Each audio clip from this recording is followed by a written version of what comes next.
What kind of bird keeps the stork alive? All right, so here we are, session 67, Codelands, Hope and Despair. We got two more people than I was anticipating tonight, so we got 5 full people ready to rock and roll. Just a brief recap of our last session here. In the last session, you guys pretty much wrapped up the last little phases of the Slod invasion within Mucklestone that was coming through the portals, and you finally were able to destroy the sigils so that no more portals could open up. So that battle pretty much took up probably like 7/8 of the entire session still of beating those things back there.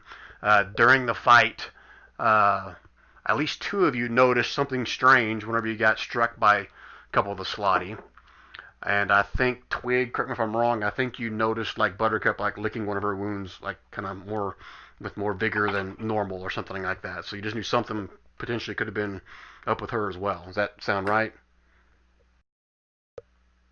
Twig? Did we lose you again? Yes, that sounds right. Okay. Sorry. All right. No problem.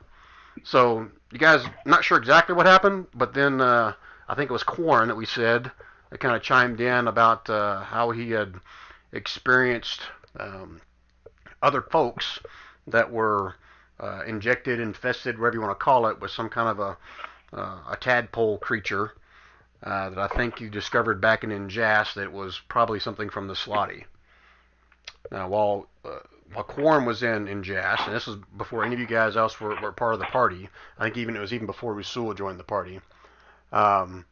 You guys had Quarren had someone else with him, traveling with him, that was infested by that, and they actually went through a procedure in the infirmary in Jas to remove this thing.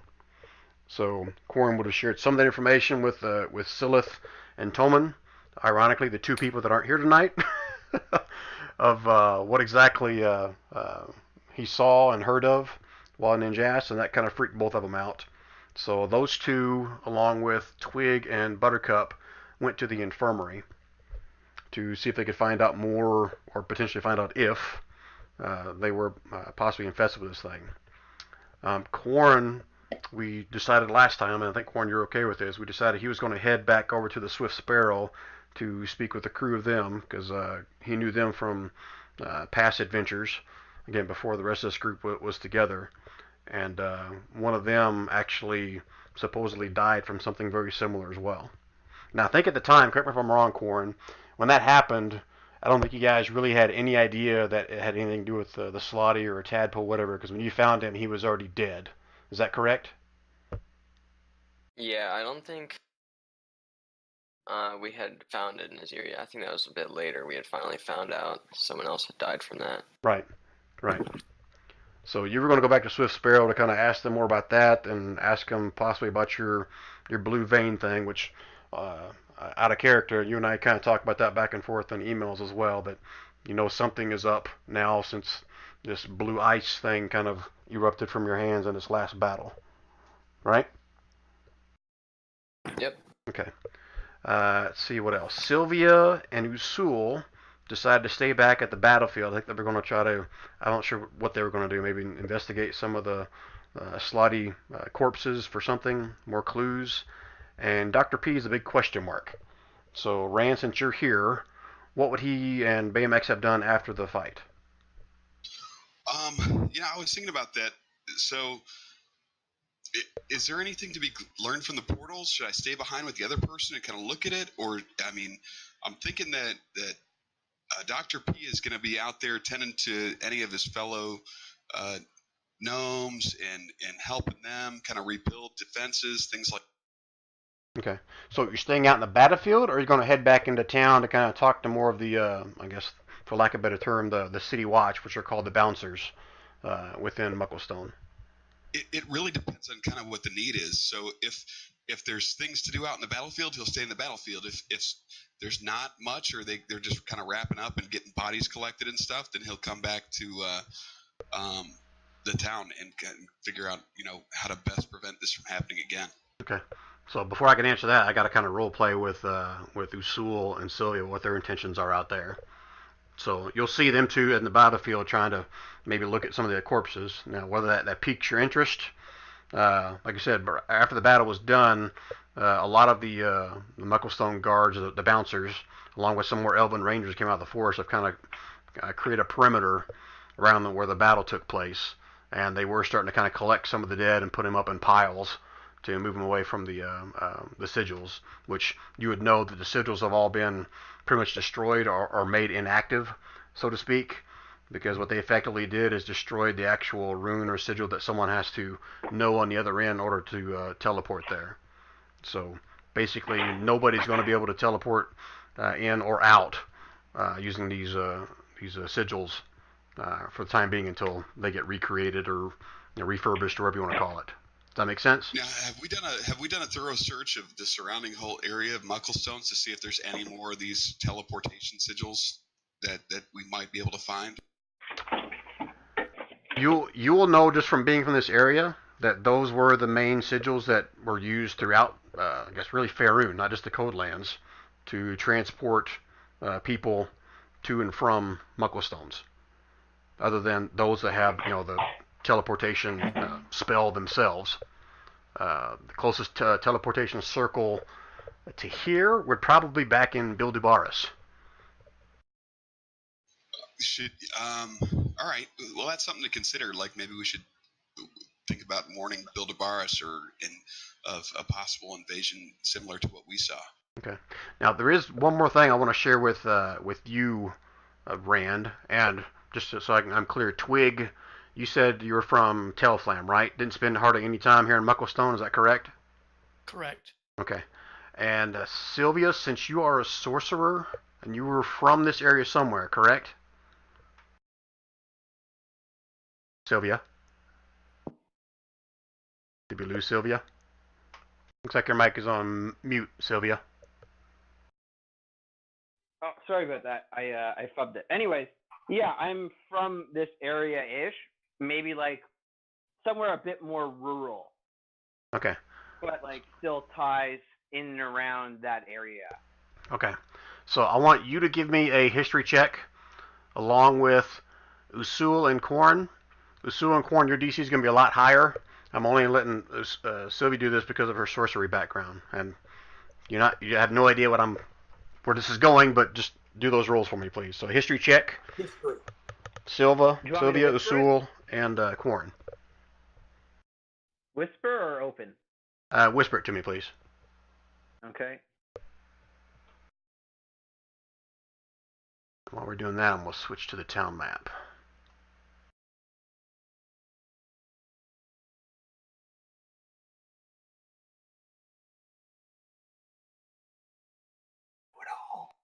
Okay. So I think that's everybody's rolled. By the way, I feel like Quarren's Discord icon is very fitting to what happened with the Splotty. His Discord. I gotta go back and look at it now. What is his Discord icon? I can't even tell what the heck that is. What is that supposed to be there, Corn? It's a Snookat. I don't know what that is. It's a type of chimp Pokemon from South Park. Ah, okay. That explains why I don't know what it is. Alright, so look at your scores here. Corn, you definitely are not going to know. Sylvia and Usul, you're definitely not going to know. Alright, so I'm going to move Sylvia and Rand into a private chat. And if you guys decide you want to share this with everybody else, you can. But just bear with me, guys. I'm going to move these guys to another chat window.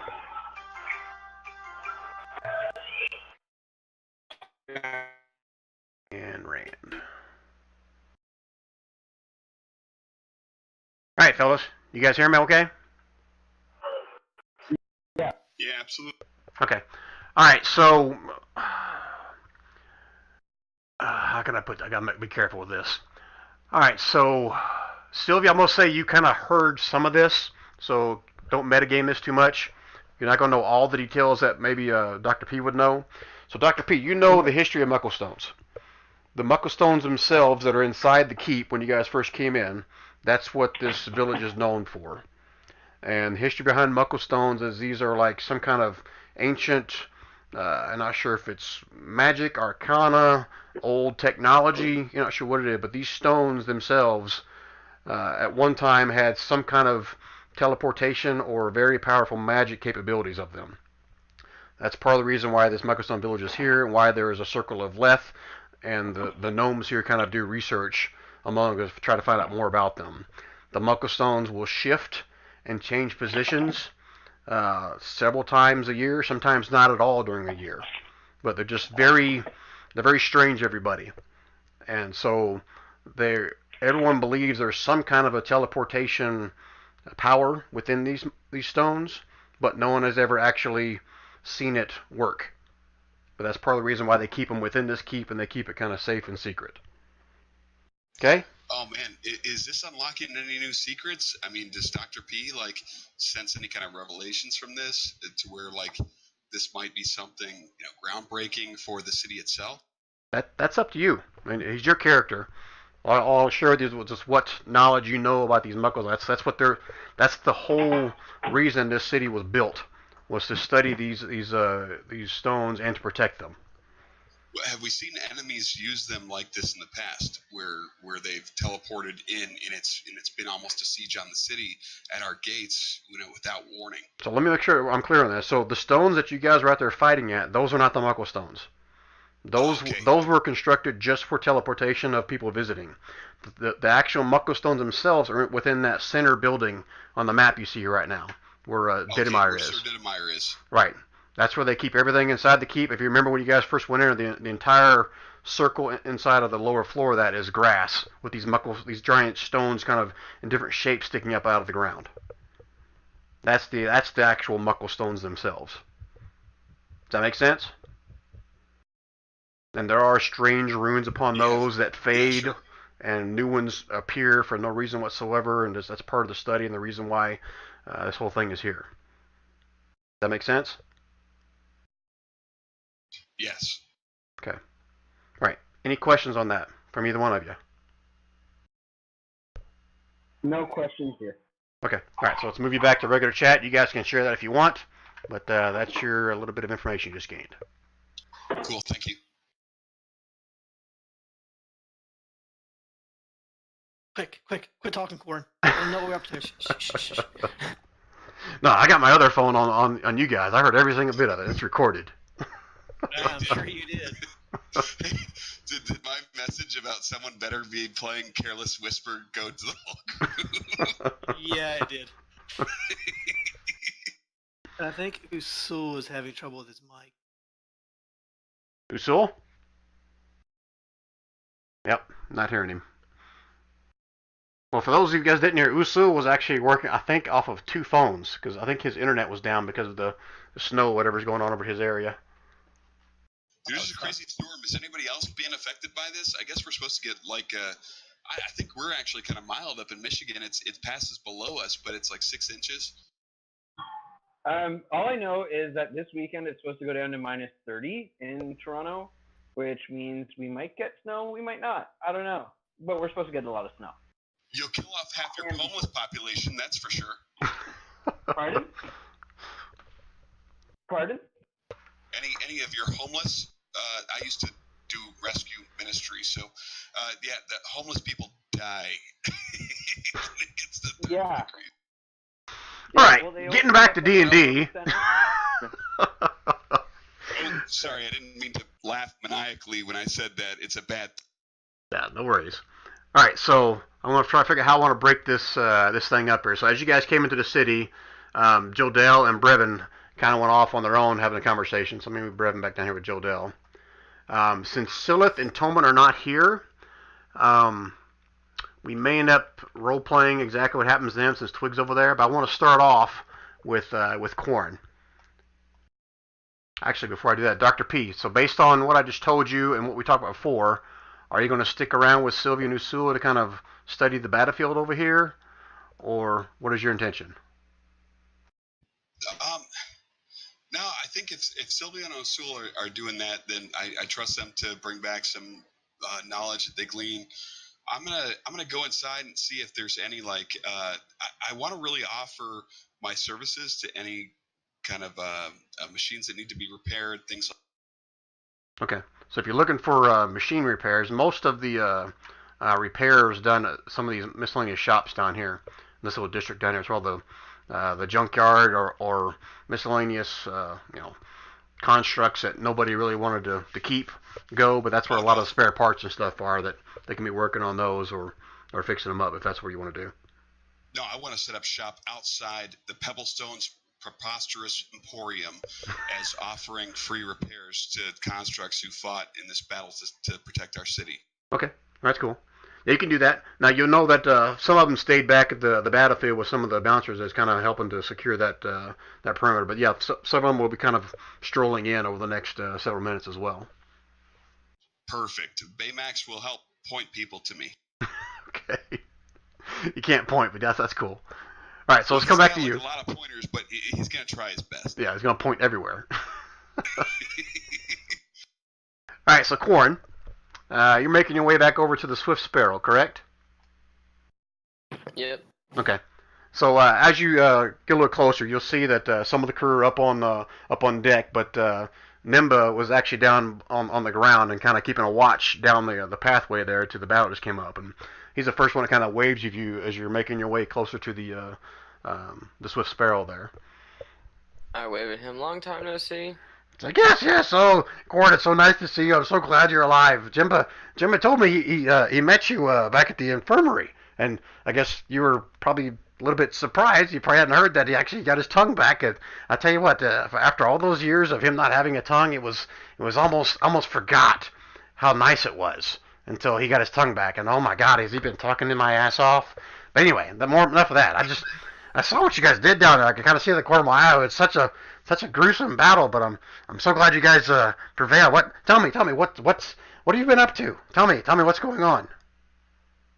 Well, we've been doing a quest on behalf of everyone here, and we've been helping out Joe Dell, and basically he's the one who informed us of what we needed to do, and we ended up going into the Immortal Caverns to seek some ice for this contraption that they are constructing so that we can all go to Limbo. Yes, I heard about the ice. That's no one around here has seen or heard of those in a while. And the guys in the Tinkering Academy said they had found some tomes talking about it. Sounds like some very interesting stuff. Very interesting. Yes, I must tell you. But everyone here is so proud of you. What you've done for us it means a lot. Yes, during this fight, I'm not sure if Nimba had mentioned it to you, or I mean Jimba, but I was unfortunately put out of the fight, and I almost died, or I did die. I'm not really sure what really happened to me, but this god reached out and pulled me back, and now I have this strange blue essence or color in my body. And I know that it gives me some kind of power, but I also know that it's tied to undead in some way. So I was hoping you had some insight. You've got undead in you? Is that what you said? Looks around kind of nervously. It is celestial magic as well as undead, is what I understand. So I don't think it's bad, but I mean, I was just curious if you had heard of anything like this. Celestial and undead? That's kind of like unheard of. Like the two don't mix together. You know what I mean? Those are like conflicting things there. I gotta say, I've never. I once thought as well. I've never heard of that before, but there's always a first time for everything. I mean, people used to not ever hear of a flying ship, but here we go. And he kind of motions back to his ship behind him. But I trust you to keep this kind of secret between us as friends. The undead angel thing you're talking about? Yes. Okay, you got it, buddy. I won't say anything. Did you already say something to Jimba? Yes, I believe I mentioned the specifics to him as well.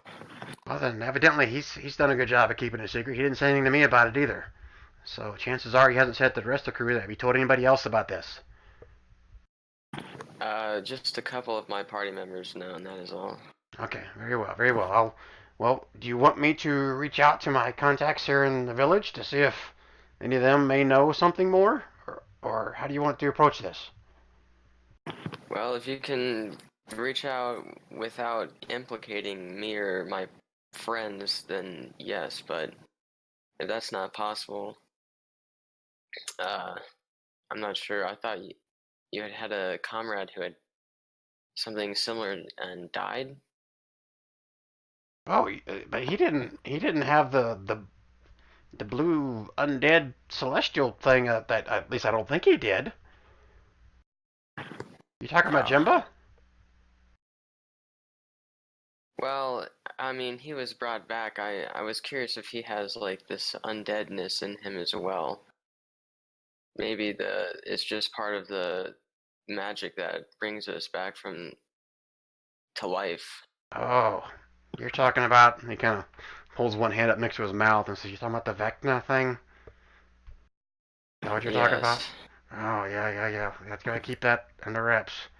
Now, obviously, just so you know, the crew knows that that's what we did for Jimba, but I trust them. They're good about it. They won't sing anybody. So let's have a conversation with Jimba. I wasn't there when he did whatever he had to do to get that deal. I just knew that once he got it, I could always bring him back there if something ever happened to him. But you didn't get that the mark, did you? No, I didn't. I didn't have to lose anything, luckily. But I'm just curious if it's the similar type of magic. That brought you If back? he is undead in some regard as well, then that would be good news for me, I believe, because he has not been infected or anything beyond that. He's just got this magic coursing through him. Well, I guess the first things first, we'll have to figure out how to, I guess, sense if he's got undead in him. I don't necessarily have that power, and I haven't even thought to ask anybody of him. I mean, Well, I have 2 friends that might be able to help us out, a cleric or a paladin. Maybe even our druid could figure it out. I'm not sure how magic works, to be honest. I'm a monk. Right. I'm not a magic guy as well. I mean, Jimbo's got a little bit in him, but Jimbo's got a little bit of everything in him. Yeah, no pun intended there. But you go back to what you said before. You said you think your god brought you back. Is that right? Yes, well, as you know, I believe in Sylvanas, the god of nature, in the forest. And I saw this forest-like beast cradle me in its arms, and I felt comfort. And afterward, I was sent forth from a tree, so I feel as though it must be her. Well, if I can offer any advice, I mean, we all know what Jimbo went through and who the big guy was that made that happen. And that's obviously not the same big guy as your big guy. But if you, in your travels, have you come across any clerics or paladins to Sylvanas? No, I have not. I mean, I'm just saying, I'm not the expert here, but perhaps if you were to find one of those, and don't they have a way of, like, what's the word they use, commune with their deity to ask of questions or of this kind of nature? Perhaps that's the path we should look into. What do you think? That's not a bad idea. Do you happen to know of any Sylvanas clerics nearby? This is the forest, which I'm sure there's plenty of elves around here that have plenty of contacts with Sylvanas. I'm sure if we ask around, we can find someone. Just whether or not they are of the what do you call it, the chosen, the elite, the whatever you want to call them, the people that can actually talk to gods, because not everybody can do that, right? That's true. But I I'll knew definitely. some people back at home that could do that, but I'd hate to go back there. Oh, okay. I'm sorry you don't want to go home, but yeah, we can ask around here and try to find some. Don't a couple of your don't anybody else in your party worship Sylvanas? Or are you the only one? Well, our druid does, but Oh. I don't think they have the same type of a communing powers as a cleric. Maybe I could see if he does. I'm not sure how the difference really between a druid and a cleric. Yeah, I think the druid's more of the hippie kind of dude, and the cleric's more of the all pious and righteous and all that, But who am I to say? I don't know. But maybe try that route, and I'll ask around some of the elven friends I've got around local by here and see if they know of anybody within the forest themselves. Oh, or well, it's quite a journey though. You're aware of Yeshelmar, right? And that's a town that you would be familiar with out of character, Gorn. That is pretty much the home of the Circle of Leth and primarily an elven. I guess what's the word I'm looking for here? Elven. It's out in the middle of the forest, and it's very secluded, and it's pretty much primarily all elves there, and there's some quite high, powerful elves that reside there as well. I know of it. I have not been there myself, but I know where it is. Right. So I know there's going to be some higher up dedups, whatever you want to call them, in Yeshamar, but I'll ask around here. And does that would you mind? I think a couple of the crew would just love to see you. Am I okay to call on them now, or do you and I just need to have a still private conversation going? Oh no, bring him down. Where's Remora at? Yeah, he turns around and yells for Kishin, Remora, and Olimar, if you remember the names. Kishin was a little halfling. Obviously, you remember Remora. And Olimar, the little dwarf cook. He turns around and yells for all of them. You see all three of their heads kind of pop off the side of the top of the Swift Sparrow. And they all scream in unison, "Quarren! Quarren!" And they all kind of scramble off the side and go down the side ropes and everything. And first one to run up to you is going to be Remora. Got a big smile on her face. She goes, I remember you. Walks up and kind of gives you a big old hug and squeezes you tight there a little bit. Let's go. Yeah, I greet them all with a hug. Like, great to see you guys alive and well. Right. And then Kishin walks up to you and says, yeah, I was kind of surprised you took off. But, well, never mind. I'm not going to... And Remora kind of smacks him on the back of the head. It's over, Kishin. It wasn't that big a deal. They'll kind of, share stories about how their trip came down to Mucklestones and how they been kind of wondering what happened to you guys. And then when they heard you guys came back into town, they started hearing some of the townsfolk talk about where you guys have been, what you've been doing. But they share stories back and forth with you. Anything particular you want to ask or talk to them about? I just kind of not really brag, but I'm boasting a little bit of the epic fights that I've been in. Yeah, and all three of them are just kind of like, I got big wide eyes and just listen to every word coming out of your mouth with intent. Just seem very, very impressed. You see Remora kind of every once in a while gives you a little wink. Now she's really impressed with your storytelling techniques. Like, well, I would like to get Jimba over to my companion to see about that stuff I talked to you about, Nimba. If you don't mind. Oh, right. And he kind of looks over at Jimba, and Jimba kind of nods. It's like, hey, Jimba, you can talk now, right? And he just kind of nods again. So Jimba turns and kind of says goodbye to the other folks and walks back over to your side. It's okay, Corn. So who's your friend you want me to see? We should go and talk to Sylph first. Okay. To see if he can help us.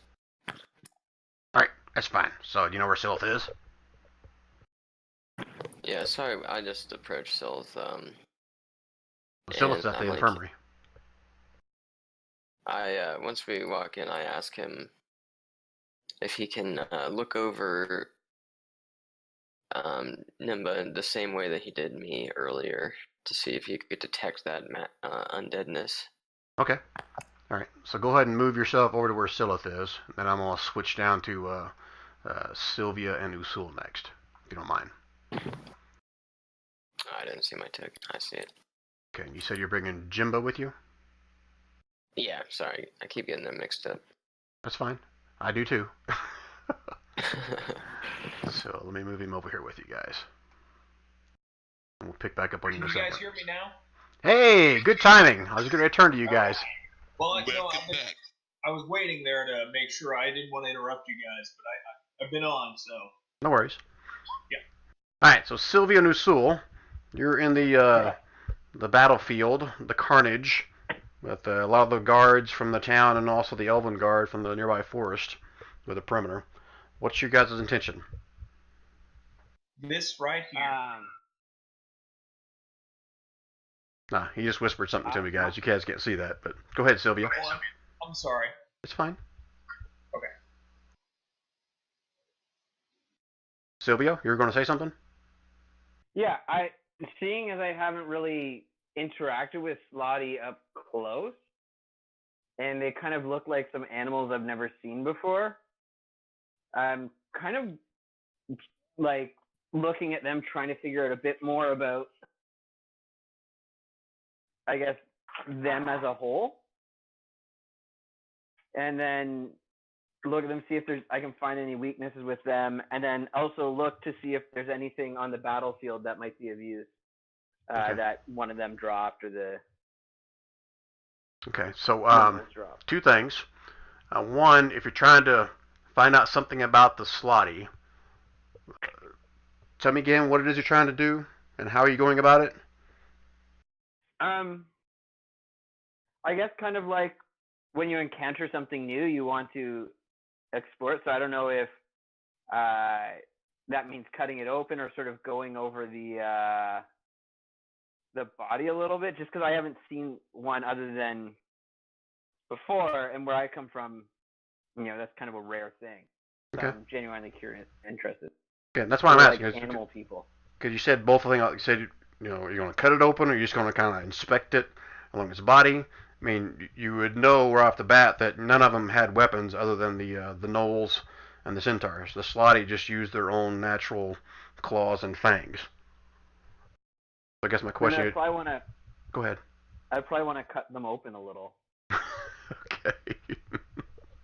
All right, so we'll cover that. So let's go back to Usul. Usul, you cast Detect Magic as a ritual, I'm assuming, right? That's correct. Okay, and you're doing that, so it's going to take like 10 minutes to do a ritual, correct? It lasts 10 minutes. I don't know how long rituals take. Yeah, I think a ritual is 10 minutes, I think, to cast, as I recall. Yes. It takes 10 minutes plus whatever it takes to cast normally. Right. So yeah, 10 minutes plus an action. Okay. And Yep. as you're doing this, are you going to like just walk around all the dead bodies? Are you concentrating on only certain bodies, or are you concentrating on something other than the bodies? Or all the above? I'm concentrating on the bodies. Okay. All right. So Yep. as you cast your ritual, again, it takes several minutes, and Sylvia, while he's doing this, you and a couple of the guards will kind of pick out, I guess, whatever specimen or specimens you want to cut up or inspect a little bit deeper. But that'll take you several minutes to kind of separate them out, because they had them all piled up in one giant, pile of all kinds of bodies. So, Usul, as you cast your Detect Magic, again, mainly around all the Slotty bodies, you're picking up a faint hint of something magical, almost like it's in the lower chest or maybe the skull of the Slotty itself, and you're still picking up faint bits of magic that are emanating from the runes next to the sigils that you guys destroyed. Again, you guys destroyed one sigil, one rune, but there's actually like a series of them across all these stones, which makes up the teleportation circle, or the teleportation line, or whatever you want to call it. So, but that's the only spots that you're really picking up any kind of magic from. Okay. I'm going to point that out to the people that are doing the dissecting. I'm going to call them over and say, hey, there's magic in these areas. Okay. All right. So Sylvia, do you want me to say that he discovered that before you start cutting, or after? I mean, it depends, right? Because if I start cutting, it's not like, I assume they're pretty big. It's not like in the 30 seconds it takes them to do the Detect Magic on it, I'm like all the way through. Here, I'll make a call for you. You start cutting before Usul said anything to you. Okay. So what part of the body, and tell me, what are you using and how are you going about the cutting of the body, or whatever you're doing? Well, I have a dagger, so I'm probably going to use that. Okay. I mean, I have a medicine kit, but I think at this point, I don't think it would come with a scalpel. That's just, I don't know, maybe I'm metagaming here, but probably not. So I'm probably using my dagger. Right. So 1 second. And Is your dagger magical at all? good question. I think it's just a don't plain believe dagger, right? so. Yes. Okay. So you'll notice, first thing you'll notice is that you start cutting into it. It's very tough. Like you're really having to struggle to kind of cut through its outer layer or its hide. But eventually you'll get it. Yeah. But it's a lot more difficult than what you were expecting it to be. Okay. I mean, I guess I would start where any good field dressing starts, with the sort of like the stomach area, the easier part to get into. Okay. All right. So as you start cutting into it, I mean, as soon as you like penetrate through the hide, you hear and this stench just erupts from inside the gut. That just, you never smelled anything so horrible in your life. It is just absolutely just curls you the hair on your arms, and your nose all shrivels up, and a couple of the guards kind of cover up their faces and their mouths and take a couple steps back and almost like the throwing up in their mouth gesture, so to speak. Okay. But it is just absolutely disgusting. Now, you're going to continue to kind of rip it open. Yeah, I'm gonna keep going. Okay, so this is going to take you several minutes. I'm going to say you get it probably about maybe halfway down its gut before Usul brings up what he just said about how he is picking up some kind of magic in this area. So. What's the area? Not its crotch, I hope. That would be cliche. Usul? I believe you said it was the head and chest area? Yeah, somewhere between the upper chest and the skull is where you're kind of getting this faint aura of magic. So I say to him, I guess I'll keep cutting up.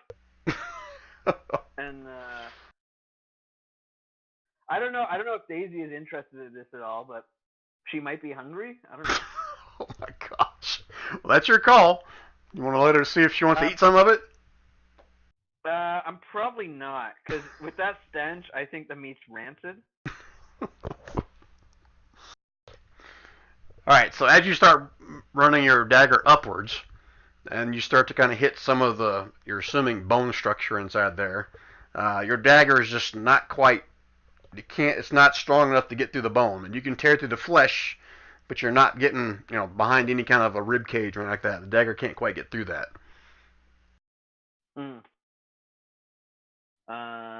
I motioned to one of the guards who have like a sword or a hammer to crack the rib cage. Yeah, all of them carry almost like a short club. Looks like it has some kind of a steel or a lead end on it, head on the end of it. And you walk over and I motioned to them. And one of them will walk up, holding his hand over his mouth and nose a little bit, and says, "You want me hit the one that you've already cut open, or you want to pick a fresh one?" No, this one. I gotta keep going. He pulls his shirt up over his mouth and his nose, and rears back with his club and hits it once, nothing. Hits it a second time, nothing. And he finally just holds it with two hands. He starts just beating the living shit out of it, like 5, 6, 7, 8 times, and you hear the thud, thud, crack, and the chest kind of caves in where the end of his club kind of hit it. Doesn't penetrate the skin, but you definitely heard the loud, visible crack. So, okay, so Gotcha. Is that what you wanted? Yeah, that should do for now. Stay close. Okay, so you continuing with your dagger cut, or what are you doing? Well, yeah, sort of cutting around, and then seeing if I can. And then I motion. I'm like, is anything giving off that magical aura here? That lasts for 10 minutes. So you over there by Sylvia, she's cutting away? Yes. Alright, so again, same general area, upper chest, lower skull, somewhere in between there, because if you remember how these things look, let me drop one in here, just in case you guys forgot. It's almost like their neck and their head are like, it's one spot. That helps you kind of visualize. Okay. Now, should I should I maybe do a medicine or arcana check to see if something doesn't quite look natural As you're cutting? as I'm cutting? Yeah. And as I'm like peering into the gaping wound in his chest now. Well, I mean, this is your first time ever seeing them, so it's no need for a roll. It's obviously odd, strange. I mean, they still have arms and legs like normal humanoids, and you're assuming you just cracked through a bunch of ribs, so it's similar in anatomy, but just looking at it, it's obviously a little bit different. And plus the Okay. stench. Gotcha. All right, so you continue to kind of cut up the chest. Yeah, yeah. And I mean, I guess I'll be a little careful not to like puncture any of the organs if possible as I'm going. Oh, so you're gonna be careful as you're trying to tear through a bunch of bone and ligaments and everything. Is that right? As careful as one can be doing such things. Okay. Now you can give me a medicine check. Okay. And you can make it out in the open. It's fine. Okay. Now I am proficient in medicine. Oh, okay. Good for you. Does that give me advantage or no? It gives you a better roll. It gives you a plus. Oh, all right. So you start kind of cutting away, and you're making your dagger around the broken ribs or whatever it was, rib cage that the club did, and you get into a spot where you're pretty sure the heart should be. So you kind of pull the dagger up a little bit further. I mean, are you actually like, at what point are you going to like rip the rib cage open so you can see it, or you just, what's your intention here? Well, I'm gonna try and get as high as I can. Obviously, because it's got like a head neck thing going. Yep. I'm gonna try and get it as close to that, and then I'm gonna try and like open the cavity a bit if possible, so I can peer in better and get some more light. Okay. All right. So I'm gonna roll with a 12. You're able to, you think, get around most of the vital organs, but as you get closer to the head, the neck area, the jaw line, almost like it comes out of the chest almost, and you're seeing that Gotcha. you're probably gonna have to like bust open the jaw line to get any further through there. Okay. And as you get closer to the jaw line, I'm assuming you're gonna like look around like, okay, I'm gonna do this, maybe back to that guard again. And at that, you'll see one of the elf rangers walk up, and he pulls one of the axes off the dead gnolls and walks up, says, "Get out of the way. Let me cut this fucker's jaw open if that's what you want." Yeah, go for it. Okay. He kind of rears the axe back and swings it down almost like a golf swing, and clips right in the center of the Slotty's jaw. You hear a crack. The axe kind of gets stuck there a little bit. Kind of wedge it to get it back out. Gives another swing, chop.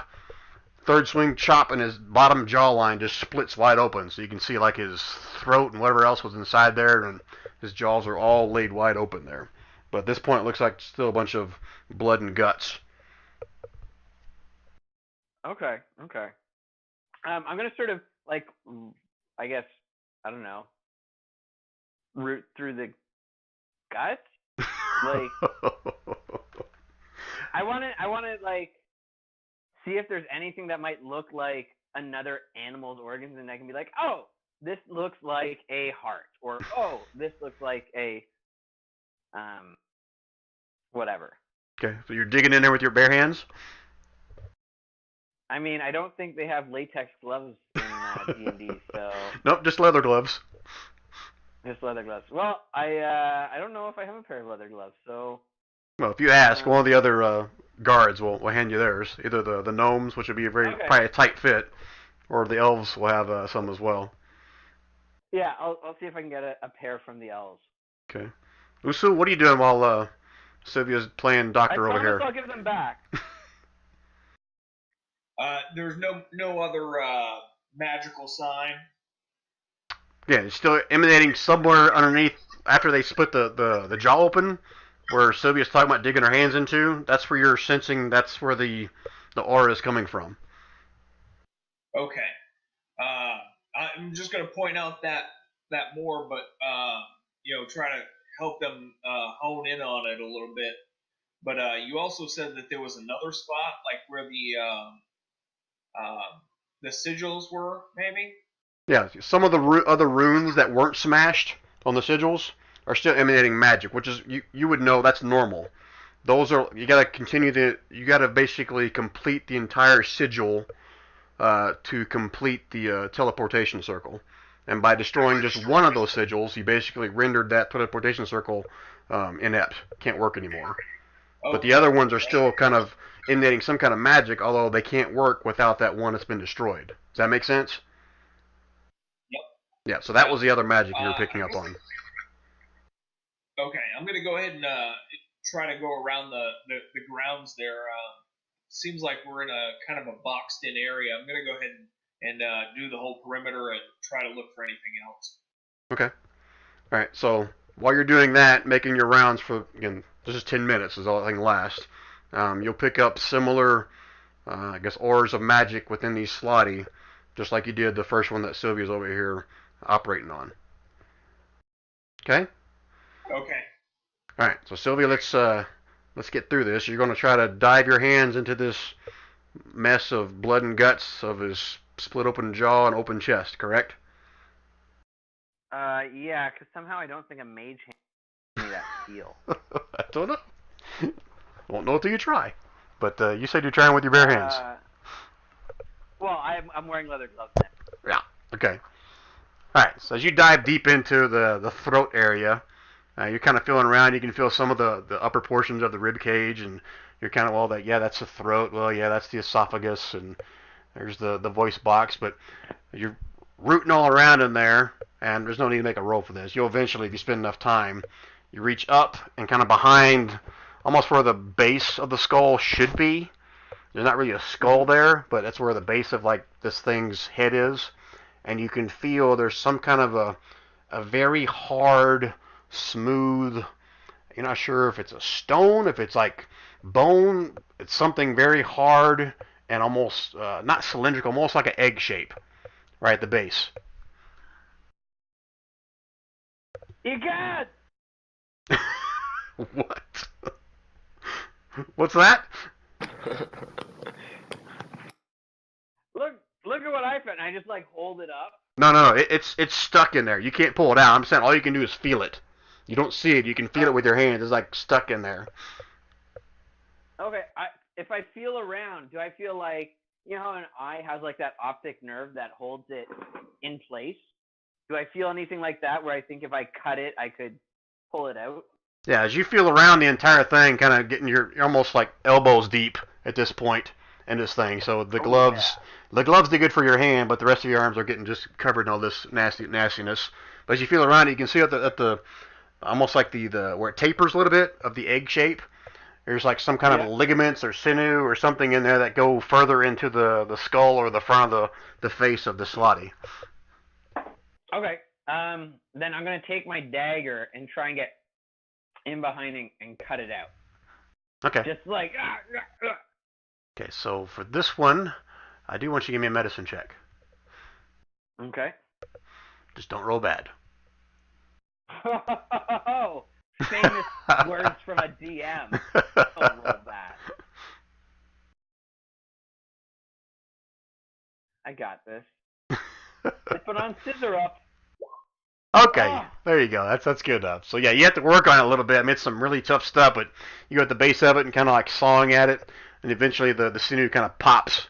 And you can feel the whatever this thing is in the back of the thing's head loose now. You can extract it out. I hold it up into like the air and I look at it like in the sunlight. All right. So as soon as you pull it out, I mean it's covered in blood and guts and everything. I'm assuming you're going to kind of either shake it off or wipe it off or something, but it's a very deep, vibrant red. It's almost like a perfectly smooth, egg-shaped gem, except for little bits of like the sinew or the ligaments that you kind of cut off. It seems like almost like they embed inside the gem at certain portions of the top, portions of it. But you have this probably about half the size of a bowling ball as far as the overall size of it. Okay. So it's like one of those, what is it, a 5-pin ball where you just hold it in your hand? Yeah, almost like a large bocce ball. Is bocce something that you guys are familiar with in Canada? Oh yeah. We got lots of Italians up here. Okay. Yeah. Okay. So I'm like, look, everyone, I found it. And all the guards kind of step back a little bit, and including the elves and the gnome guards. They're kind of like, what? Yeah, well, what do you got there? And so you obviously see Sylvia raise this thing up in the air and kind of start shouting. Yeah, I'll head over there and test it as well. Okay, this is going to be towards the end of your detect magic. This is probably going to be your last thing you're going to be able to inspect before it runs out. But as you approach, I mean, all that magical aura you saw emanating from is coming from this egg-looking gem thing.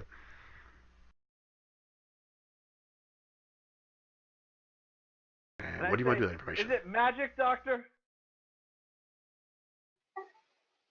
And what is it, School of Magic? I knew you were going to ask me that, damn it. Hold on, I got to look it up. See, if this is my campaign, you get a color. That's it. It's the school of none of y'all business. It might be. So that's why I said. That's why I said I got to look it up. It might be. You don't know what kind of school magic it is. But that is part of the things you get out of detect magic, correct? Yes. Okay. Matter of fact, I'm going off memory. I don't think it does emanate kind of magic, but one second, let me check.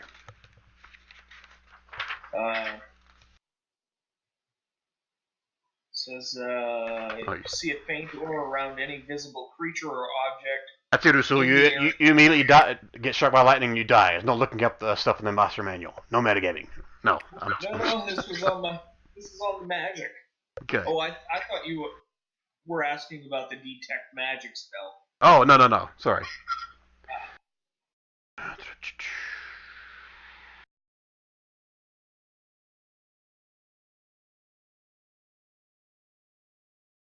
And as he's like thinking and walking, I look to the guards. I'm like, anybody want some slab steaks?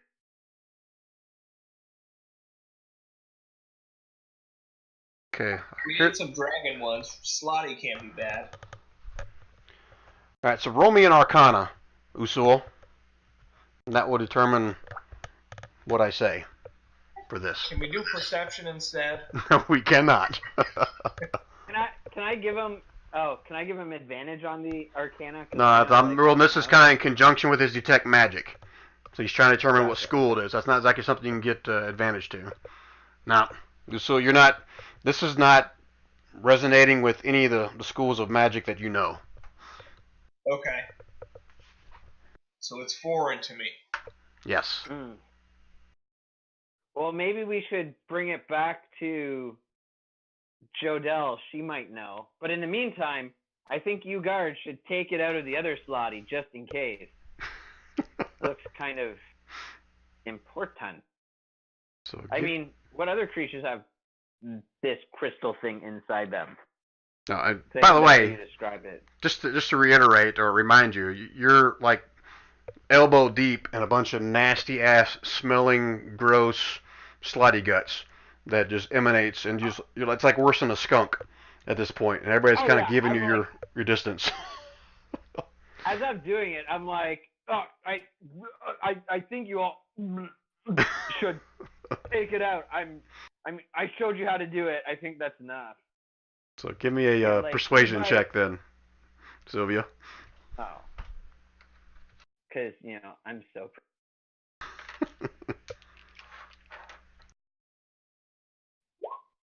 Oh, damn!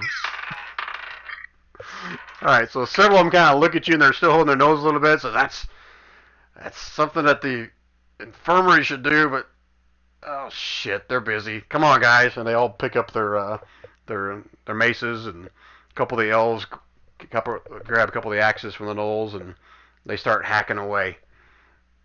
Not quite to the level that you were doing, but they're hacking away, trying to get the rest of them out. All right. So while that's happening, sorry, go ahead. Oh, I was just gonna say, and I say, make sure to bring that to Jodelle or whoever is in charge here. I can't remember their name. Cudwar. Cudwar, yes. Yep. Bring it to Cudwar. Okay. Alright, so while you guys are doing that, let's switch back over here to the infirmary, to where Twig and the other folks that are missing are here. So roleplay this a little bit before you get there, Quarren. Alright, so Twig, when you guys arrive, you know what, I'll take role-playing with Tolman and Silith as far as we can. I don't want to do too much if they're not here, but we'll make it work. Just 1 second. I gotta pull up my notes on this. Alright, so as you guys are approaching the infirmary, first thing you notice is that there's bodies or people lined up outside, all bloodied. It looks like a bunch of the refugees that tried to come through the teleportation ahead of this battle. But you can see a couple of gnomes and a tall elf all tending to people, running in and out of the rooms and out front. They got a makeshift area out in the front with a couple cots of trying to tend to some wounds there. And they see you guys approach and just like, "Are you telling me? Are you hurt as well? Are you hurt?" These two were bitten, and I believe my companion was as well. He kind of points to the bear. And they kind of look over both of them, and I guess Silith and Toman are close to half health. And says, "Yes, us. Come here. We'll find a spot for you. We'll find a spot." And he kind of points up to one open spot on a cot on the porch, and he yells at someone inside to find a room for the other one as well. So I'll say that Toman goes to the one on the porch, and Silith kind of forces his way through the front door and tries to command anybody else around him to see to his wounds. And you said you're the bear here? The bear got bit as well? Yes. Okay. I believe they may be infected with something. Infected with something?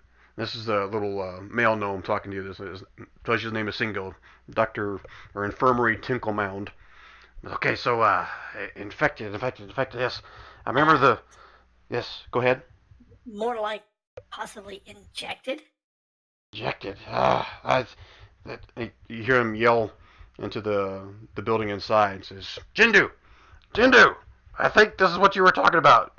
And you see a kind of fair-haired elf come walking out. He's kind of got an apron on that's kind of covered in blood, and he's got these horse gloves on that go up to his elbow. And he's just got blood all over him a little bit. So, what is it? I got someone in here that's critical. Well, tend to him first, and then come back to these. But I believe these gentlemen may have been infected or injected with something, along with my companion. And again, lays his hand on Buttercup. Good Lord, no. That's. And you guys hear screaming coming from inside the infirmary building right now. He says, that's yes, I. Ah! He runs back inside, and kind of you hear some guy inside just screaming bloody murder back. Get it out! Get it out! I can feel it! This does not sound good, Buttercup. Okay, and what do you want to do with that information there, Twig? He's just going to kind of stand there and wait until the other guy comes out. Not much else he can do. All right. 1 second, let me pull up my notes here. That's what sucks. I got notes in 5 different places. I had no idea where you guys were going. I'll go off memory. Alright, so you guys hear the screaming continue from outside, and the little gnome that you were talking to also runs inside to help there as well. Okay, Silith went inside, so he'd be seeing this, but he's not here. So, let me figure out how I want to do this. Alright, so this screaming goes on for like 5-10 minutes, and then all of a sudden, the screaming just stops. But then you hear all kinds of shuffling and shouts and hollers from inside, from pretty much everybody inside there. And give me a perception check, Twig. You can make it public or whisper it to me. It's up to you.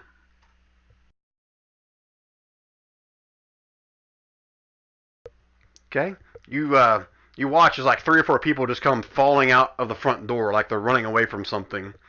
And then you see at the corner of your eye something kind of just flit out the window really quick. Didn't quite see what it was, but something towards the bottom, almost like a little rat or something, just shot right out the front door. Buttercup, did you see that? Yeah, Buttercup, do a perception.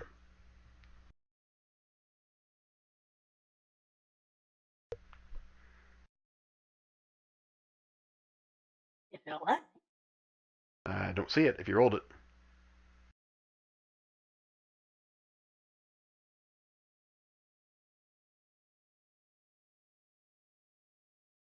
There we It's go. like it's not under perception.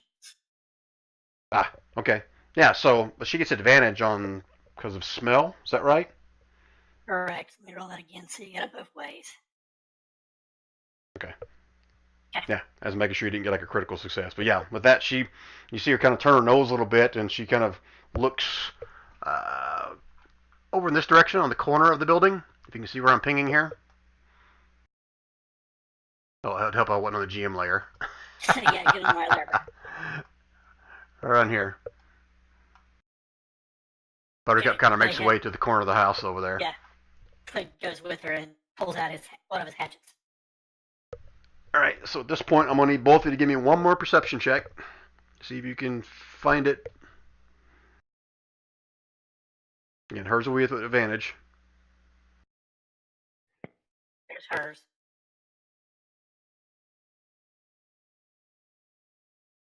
There's his.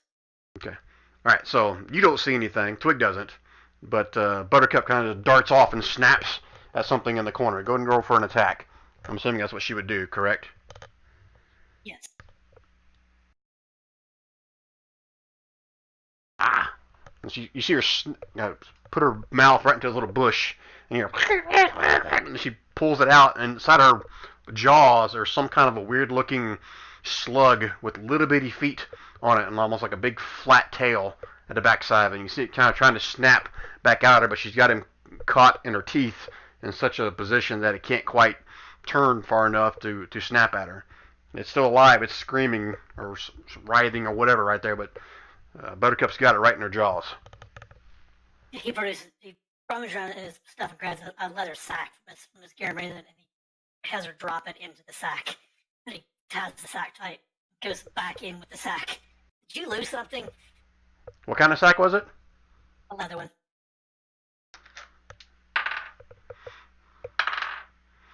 Okay.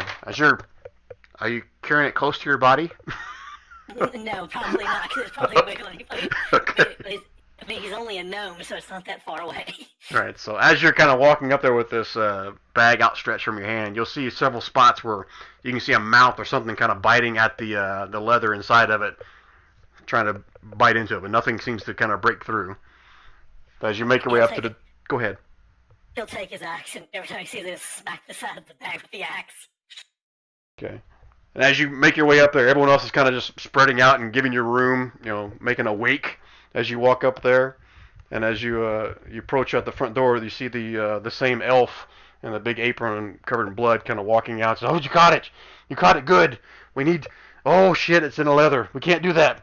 Says, Singu, get me a big jar. The biggest one you got. Is that right? And you hear some kind of clamoring on the inside. Are you doing anything with... I'm sorry, go ahead. It's all I had was a leather bag. Okay, and you can see several more bites kind of going to the side of it. Nothing that you can see is kind of broken through yet, but it's definitely trying to bite its way out of there. Let me see how he does at finding this jar. Of course, I roll 20. Alright, so Singu comes running back out with this jar, like, bigger than his head. Comes running out there, and it's got like a makeshift, like, mesh lid to it that can be kind of strapped and tied to the top of it. And he pulls the lid off real quick and, put it in here! He's holding the jar out to you, Twig. Yeah, Twig just stuffs the whole bag down in the jar. Right. Okay, you stuff it in, and he immediately puts that mesh over the top of it and straps it down and ties it real tight. And he's sitting there holding it, and he looks up at the elf and kind of gingerly sets it down on the chair that's out on the front porch right there. Says, is this gonna hold it? And the elf kind of responds, says, I don't know. The last ones we had them in cells. We didn't have them in glass jars, but it's better than that. And you can see on the inside, it's finally starting to it's found a spot on the corner of the bag. You see it kind of chewing as it starts to kind of slowly make its way out, and the head kind of sticks out through the edge of the bottom of the bag. You can see this, I'm not sure what it is, like nasty, round slug parasite with rows of teeth that are still kind of chomping. And you can see it kind of like trying to ram its head into the glass, like it's trying to get loose. as it continues to kind of wriggle its way. Exactly, Sergeant, exactly what is that? Just hold on. We got to find something better in this jar. And I don't want to. I can't. Everyone's like kind of crowding around the door, looking at it, wondering what it is. Says he takes his apron off and he puts it over the jar, so no one can see it. He wraps it up. So just wait here. And he runs inside, and you can hear like a door shut on the inside as well. You gonna follow? You gonna let him go? Twig will follow.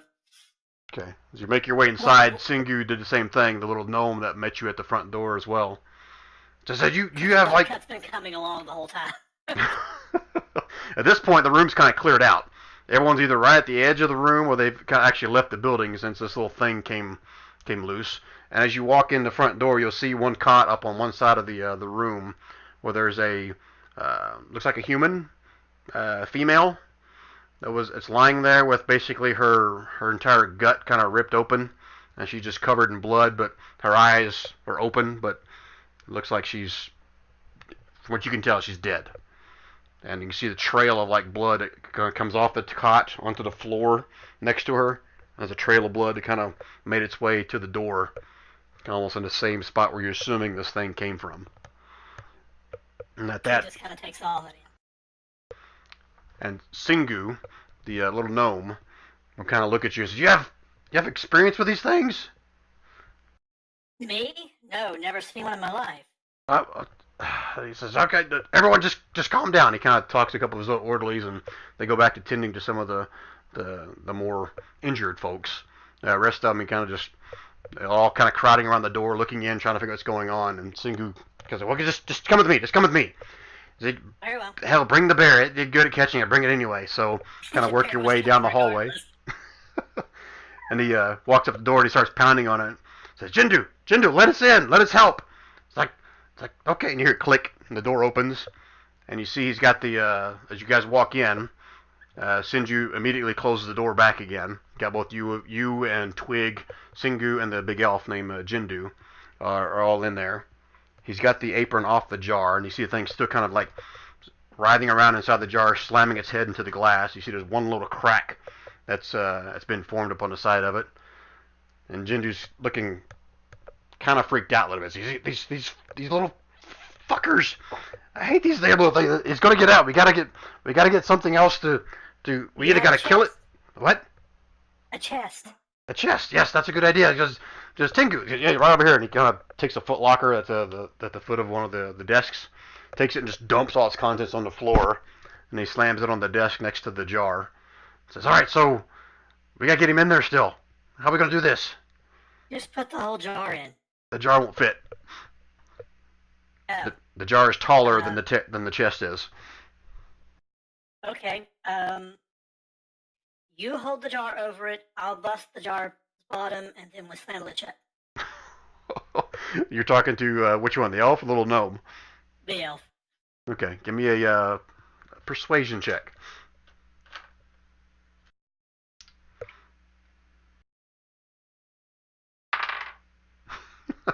He looks at you and goes, "Oh, I'm not freaking doing that. It'll end up eating me." Says, "You hold the jar." Fine.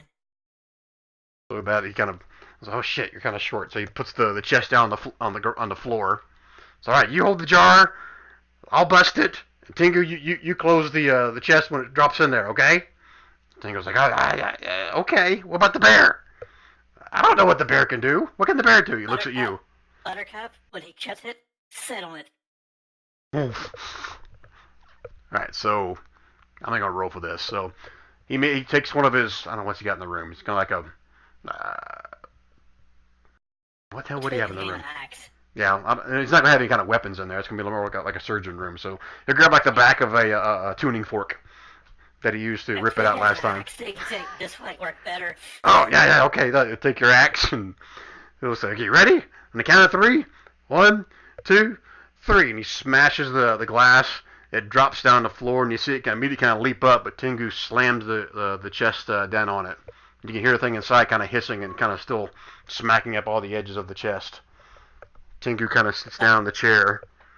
Buttercup lays on top of the chest until they lock it. Yeah, and Tengu's frantically trying to find a lock. A lock! Oh shit, a lock! So he starts scrambling around the room trying to find a lock. And the elf just kind of sits down there, puts his hand on his forehead. This is what I feared. This is bad news. Who knows how many other ones are like this? This is Where did this creature come from? This is. Oh shit! You've seen it now. It doesn't matter. These are those things that weren't you part of the group that was out battling the things? Yes. Well, these are the babies of those things.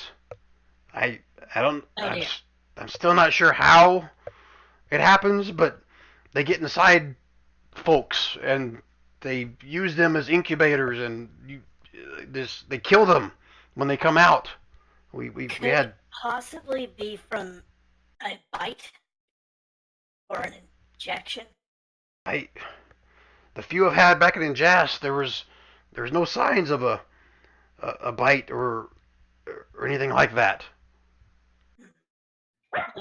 Two of my companions were bitten, as was Buttercup there, and they're complaining of stomach pains or problems in the area of the bites. That's why we brought them here. And one of our companions has experience with these creatures.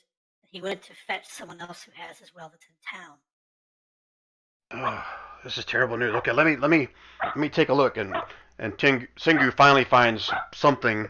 It's not a lock. It's more like a big cable he can tie into a knot around the locking mechanism of it. And he's frantically they're kind of working on it. So just stay there, Bear, while I'm tightening this up. And Buttercup's like, Ugh. And Jindu will take a closer look at Buttercup. And can you show me where the wound is you're referring to? Yeah, after he gets Buttercup off the crate, he gets her to roll onto her side. He kind of points it. Of course, some of it's healed because she's been healing magic in place, but here's where she was bitten. Okay, and healing magic has been used since then? Yes. Okay, so this is going to be at disadvantage then. Natural 1. You see him kind of move some of the fur away. He's looking around. So I can't see a wound. Are you sure this is where? I'm sure that's where she was bitten, but you might inspect the companions I brought in with me. Their wounds are still exposed. There's others? Oh, yes. Shit. Okay, well, if just stay here. Have your bear sit back on the chest for right now. Is that okay? Yeah, he kind of nods and Buttercup just walks over and thumps down top of the chest. All right. So he goes to the door and opens it up. So point him out to me. Who is it? Twig leads him down and finds the two that came with him. Okay. I think I said Silith was inside and Toman was outside, right? Okay. Yeah. All right, so you walk up, and before he even gets to Silith's already, look, right here's where it is, kind of pointing at the spot on his shoulder. This is where it got me. There's something in there? Is there? And Tinker's like, okay, calm down, Silith. Just calm down. Calm down. And says, come back to me. He takes him back into another room. So just sets him in a chair and says, just wait here and make it your friend, so I can check both you guys out at the same time. And he'll walk back out, and I'm sure you'll point out Toman to him as well, and same thing. He'll escort both of them back into the room. Okay?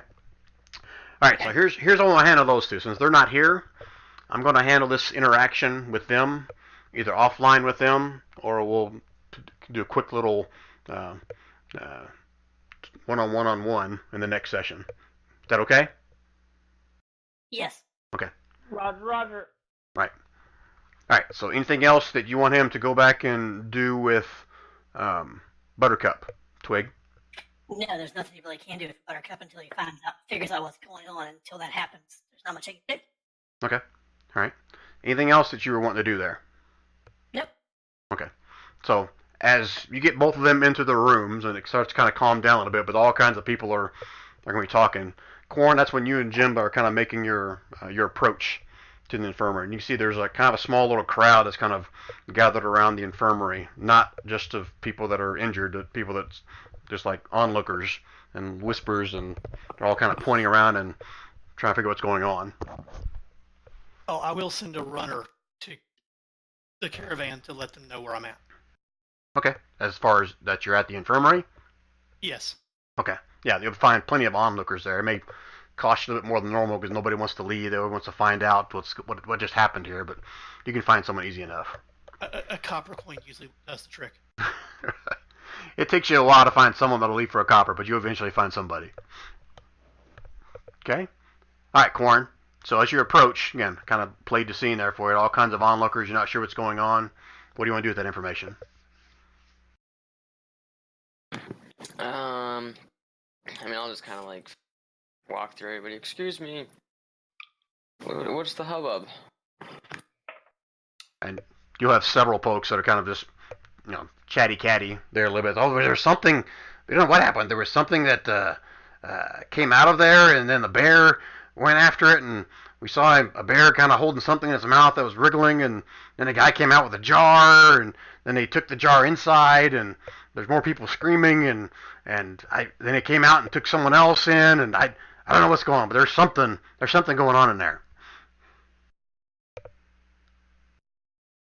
Well, I'll check it out, and I just kind of walk through everybody. Okay.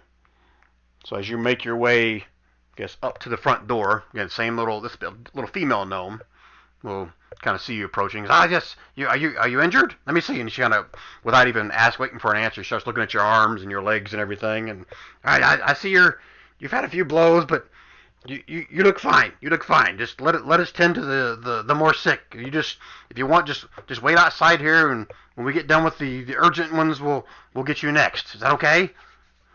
My friend is inside, and I need to speak with him.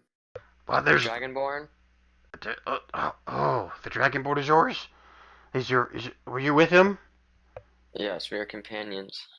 No, I meant, were you with him? And she kind of looks around like she didn't want anybody to hear. Were you outside fighting with him? Yes, I was helping out with that as well.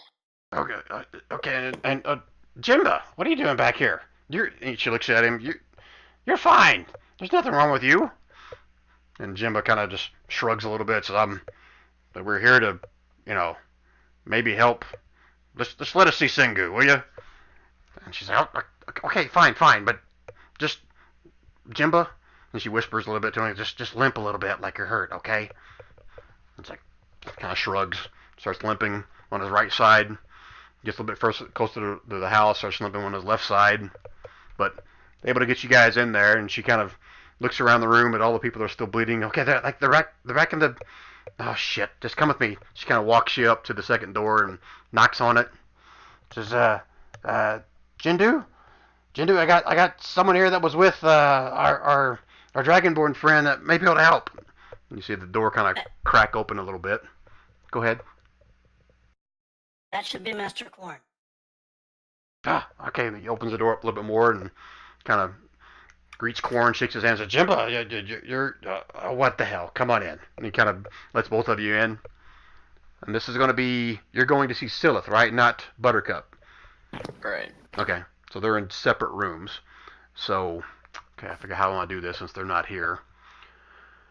Alright, so this is going to be before he does any kind of inspection with them. So, what would you like to do in this situation, Corn?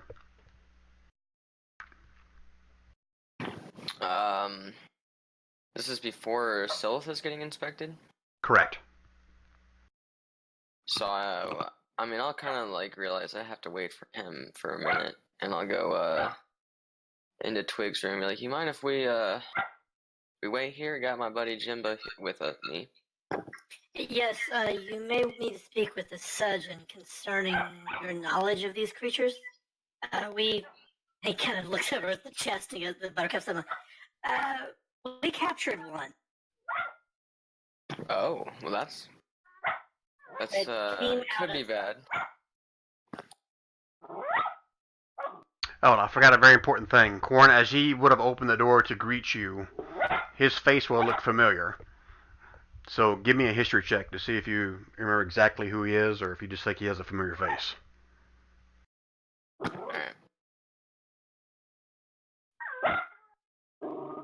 doing really well with these. Nope.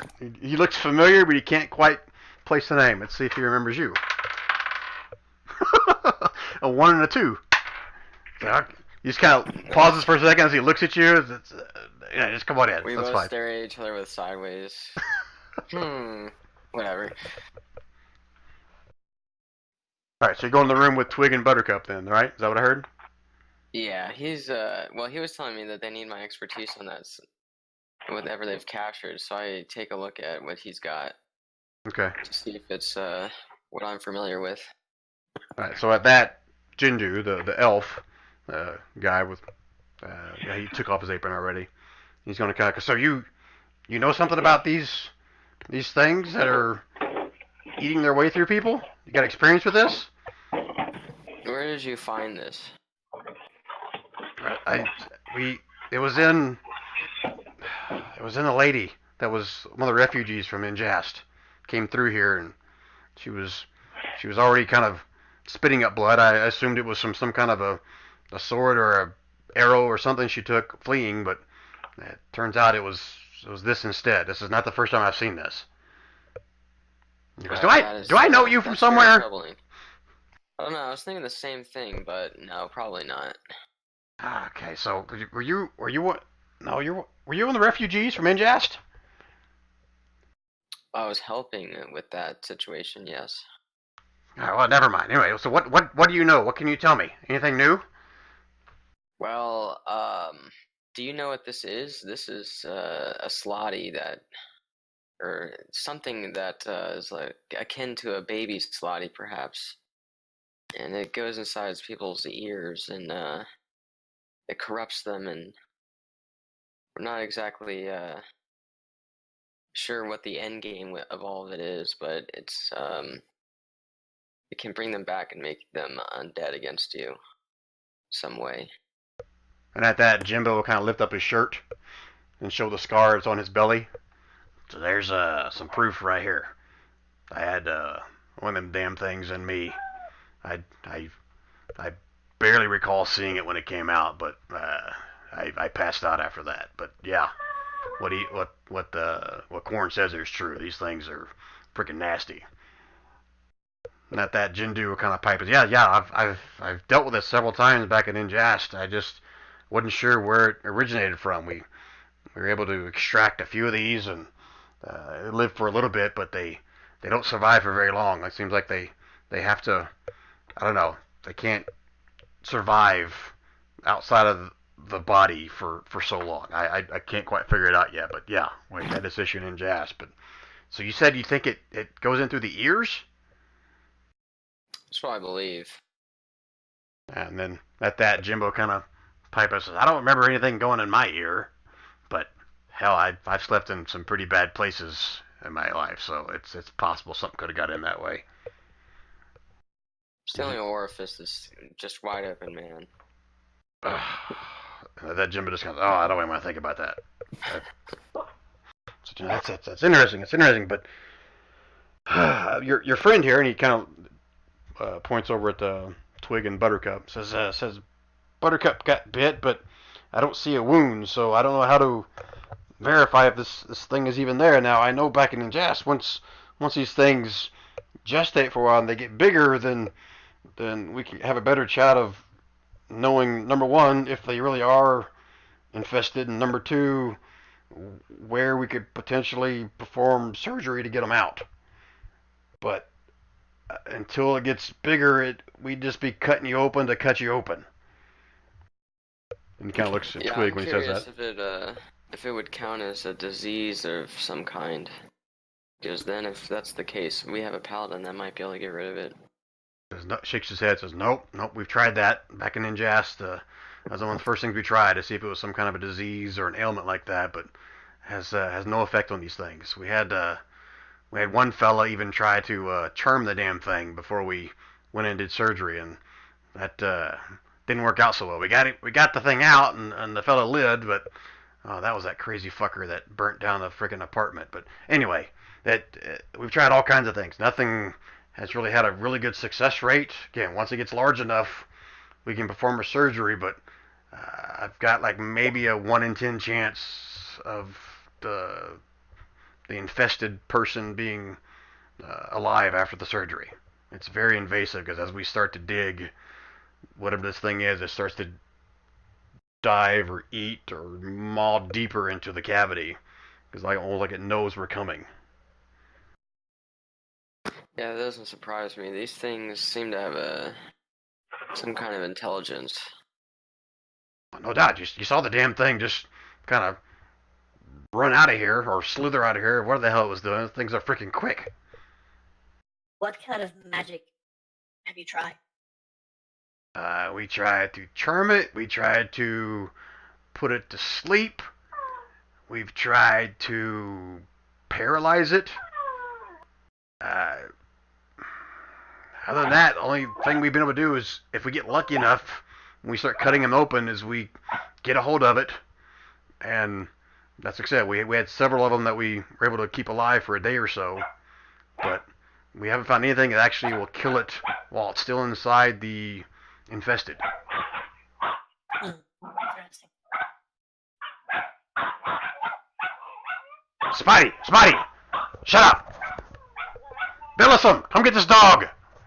Dogs aren't supposed to be in here! Dog fighting, man. It's illegal. Maybe not in Canada.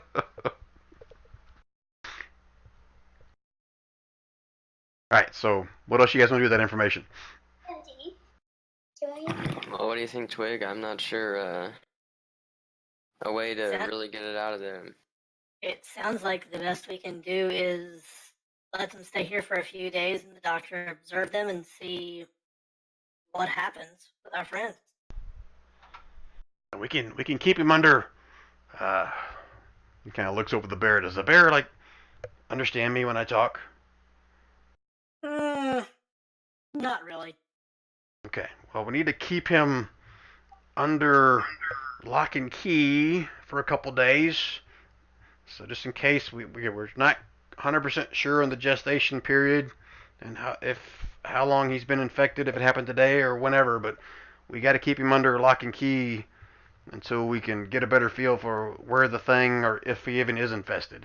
If that makes sense.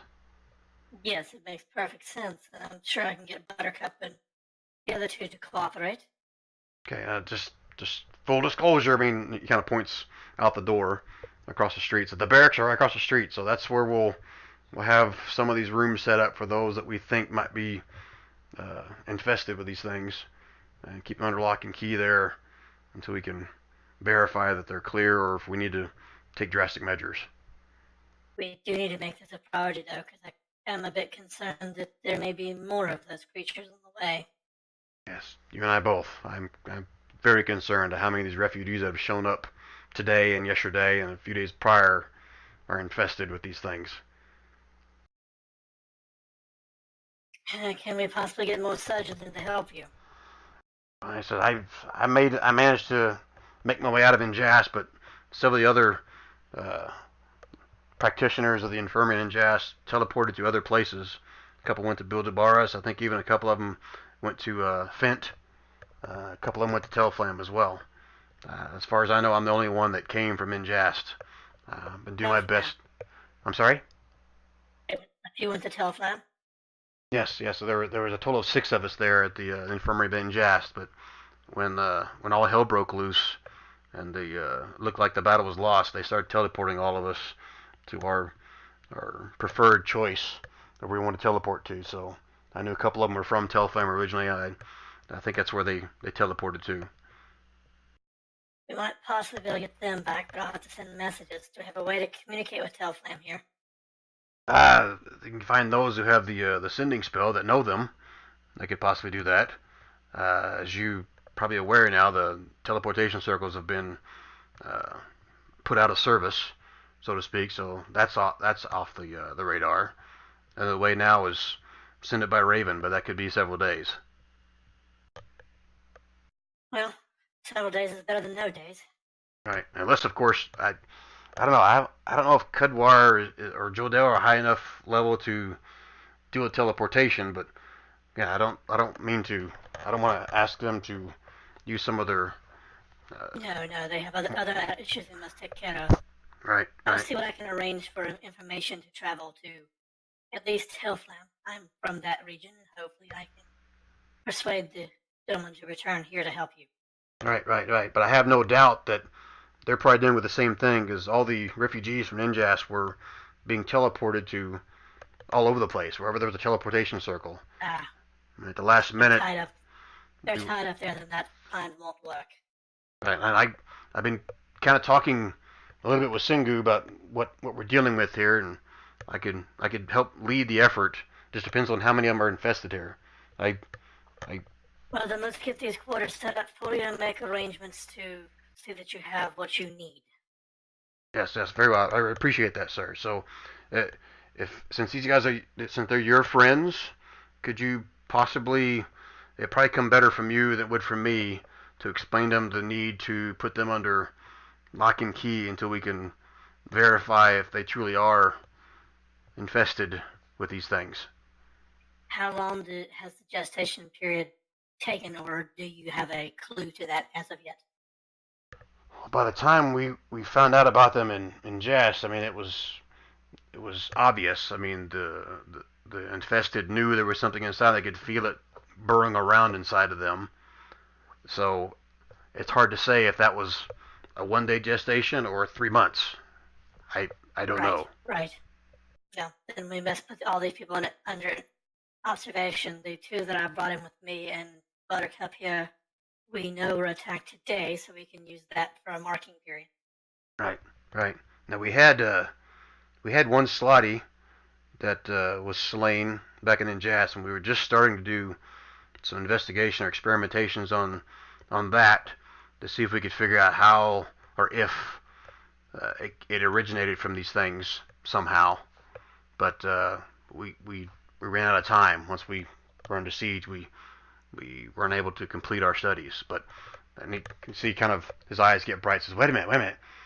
Didn't you guys killed some today, did you not? Or tonight? Yes, we did. That's great. So if we can just get ahead of ourselves here with the wounded, get them to where they're stable and everything, then we could possibly bring one of the bodies in here and we can do a little bit of research ourselves to see if we can figure out what potentially could be causing this from these things. Yes, that's an awesome idea. Yes, if I must say it myself. Would you benefit from additional people and hands to help you with heavy lifting and moving of materials and those things? Yes, and you see he'll kind of open up the door, stick his head out the window, and yell for somebody. A little gnome will come running up to him, and you can kind of hear most of the conversation. Says, "Go contact I forget the bouncer's the head bouncer, and have him bring one of the dead Slotty. Oh hell, don't bring it here; it'll freak everybody out. Have him bring it to the barracks. What? Yeah, that'll work. Have him bring the body to the barracks, and then we'll." Would a tent be of use? Would a tent be of use? A large tent. Yes, of course it would. Yeah, something to hide the body so we don't freak out the townfolk. I have access to tents, caravans, and I have staff outside of my caravan. I'll have them relocate themselves here, and you may use their supplies and materials to do your work. Great. Okay, again, just contact, and I forget his name off the top of my head, out of character, but the head bouncer, and let him know that I asked for this, and bring the body to the barracks. And then I'll be over there as soon as I can to kind of dig into it, so to speak, to see if we can find out more. Very well. I'll make these arrangements. Okay, very well. Awesome. Thank you so much. I appreciate your help. All right. So now... So he actually leaves the room at that point to go find a runner. Okay. All right, Corn. So anything you want to do with the information he just shared?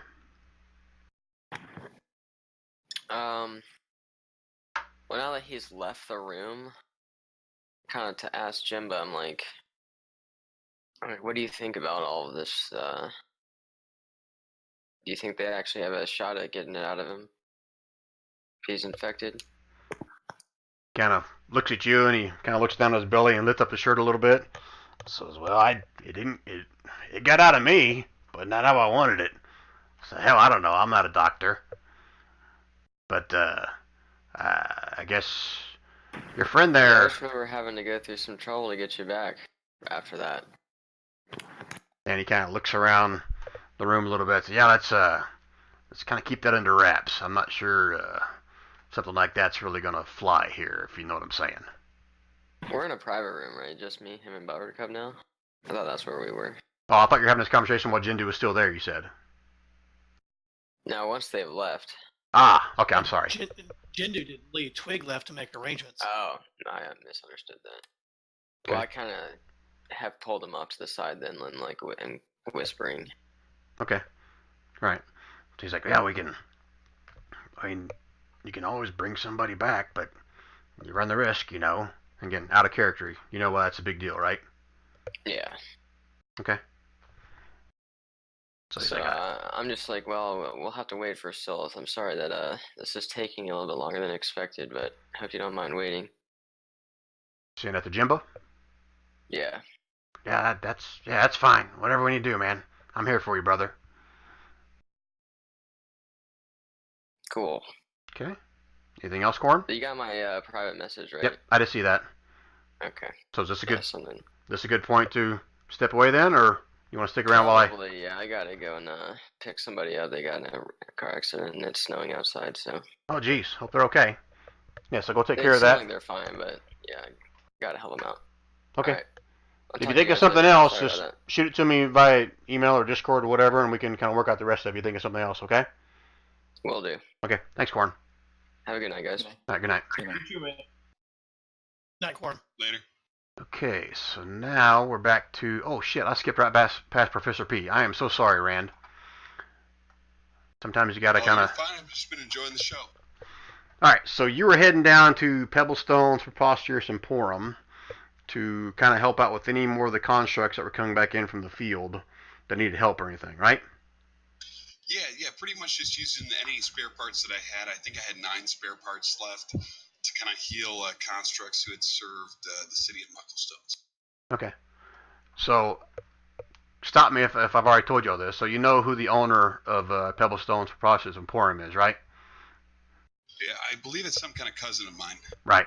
I can't remember if we ever defined whether it was like a second or third cousin, twice removed, or how that shit worked, but it's Abmin is his name. He's Nimba and Jimba's father.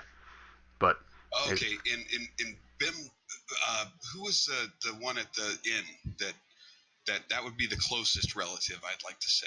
that would be this guy's wife. Oh, okay. Well, that works out pretty good then. Yep. I should know them all pretty well. Yeah.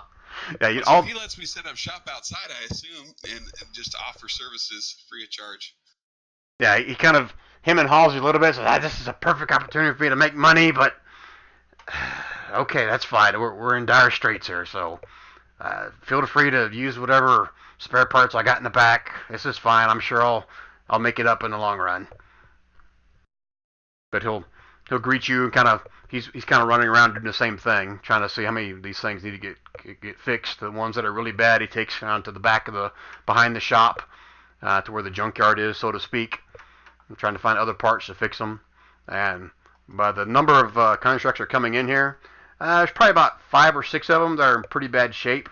And this could be, several hours worth of work. Obviously, admin recommends that we leave the constructs alone for a while, let them get as far as they can fixing themselves.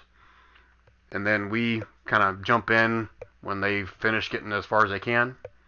Out of character, you remember they can heal them, fix themselves up to a certain percentage, right? Yeah, I believe so. It's been a little while, but I remember reading that. Yep, just that they make a loud ruckus when they're doing that. And right now it's currently around 10 o'clock at night. So admin will kind of look at you a little bit and says, I feel it's necessary we get these things up and running, fixed as soon as possible. So again, we're not in a residential area, just the inn next door and the other junkyard next to us. So if someone complains about the noise, frack them. We need to get these things fixed, right? Yeah, it makes sense. We can wait till the morning, I suppose. No, I'm saying frack them. Let's do it now. I don't want to wait for these things fixed in case there's more of these things showing up. Someone wants to complain about noise? Frack them. I don't care. Oh, okay. Forgot that last one was supposed to be in character. That's fine. You're doing perfectly fine. Alright, so anything in particular that you're wanting to do or ask or anything of admin? Yeah, just for him to be okay with me sitting out front is kind of what I was thinking. Just to provide some kind of moral support for the people in a show of gratitude for them coming out to stand with us and help us in the field of battle. Right. Okay, that's fine. And as you make up shop, you'll see a lot of people that you familiar faces. May not remember the names. But you see a lot of people come up to you, and they'll come up as they're kind of doing the hustle and bustle of what just happened here, and ask if several of them will know that you were in the battle, and probably spend a little bit more time just asking you details about the battle itself rather than anything else. Yes, I was most kick-ass with my super bow. I have to admit. Yes. that the little gal that helps run the front office here at the Emporium kind of walks up to you. You remember her? Her name is Ellie Jo Bell. She goes by Belle, little female gnome. Short cropped yellow hair, extremely long eyebrows and eyelashes. Always very friendly, always very talkative. Still knows her shit, because she spent several years at the Tinkering Academy as well. But she greets you quite warmly. Actually gives you a big old hug and everything. It's so nice to see you again, Dr. P. It's been a while. I was wondering if you're ever going to come back here or not. Oh, good to see you too, lass. So admin reached out to me. I guess so we got an all-nighter working up for us here. It looks like, right? We'll see about that. I got some spare parts in the back I plan on putting to good use. Yeah. Admin told me to go use whatever we can out there, and everything's going to be free of charge for tonight, and hopefully that builds up some goodwill, and we'll get some more business out of it. But to hell with goodwill, we got to freaking keep this place protected, right? Absolutely. Right. So let's get to work, shall we? Okay. And there's a couple of the constructs that have been pulled up right in front of the store here itself, where the bouncers kind of give you a rundown, and they give the short, very quick instructions to the constructs to basically kind of like, not necessarily shut down, but kind of go into like somewhat of a slumbering status to allow you guys to do kind of any kind of work on them. So if you need to fire them up, just let us know. We're gonna go grab a few at the tankard next door here. Just give us a shout if you need something, all right? Sounds good. I apologize in advance for the noise. It's all right. Maybe the noise will help drown out some of the people that are freaking complaining. All right. So anything specific other than just working on constructs for you, Dr. P? You know what? He's gonna try to. He's mostly corralling them right now, getting them all in the place. Because you're right. After rereading this, and I just posted it so other people can kind of understand the process. Mm-hmm. He's thinking he might go ahead and let them kind of have almost 8 hours to complete this process. Maybe this is a good time for him to go back to the inn, catch some Z's, but he wants to make sure that he gets them all corralled, started, safe, set up where they need to be, spare parts where they need to be, kind of thing. And then maybe it would make more sense for him to come out in the morning and utilize his skills to finish the process. Okay, that's fair enough. So as you share that information with Bell, Ellie Jo Bell, and admin, they both kind of agree a little bit, but admin and Ellie Jo Bell still want to they'll probably camp at the store tonight and kind of do a inventory of what parts they've got and kind of give them a look over of all the constructs and see what they potentially may need in the morning, so they can have that ready to go first thing after the constructs are done doing their thing. All right, sounds good. Okay. All right, so where would you go? You said you're going to go back to the inn, just kind of sleep one off, or are you going to head somewhere else? Yeah. So is stuff still going on in Twig's room? Because that's my room too. Well, everyone must leave. It's time for bed. I don't know, Twig. Are you heading back to the inn after you corral up the dead Slotty and put everybody into the barracks?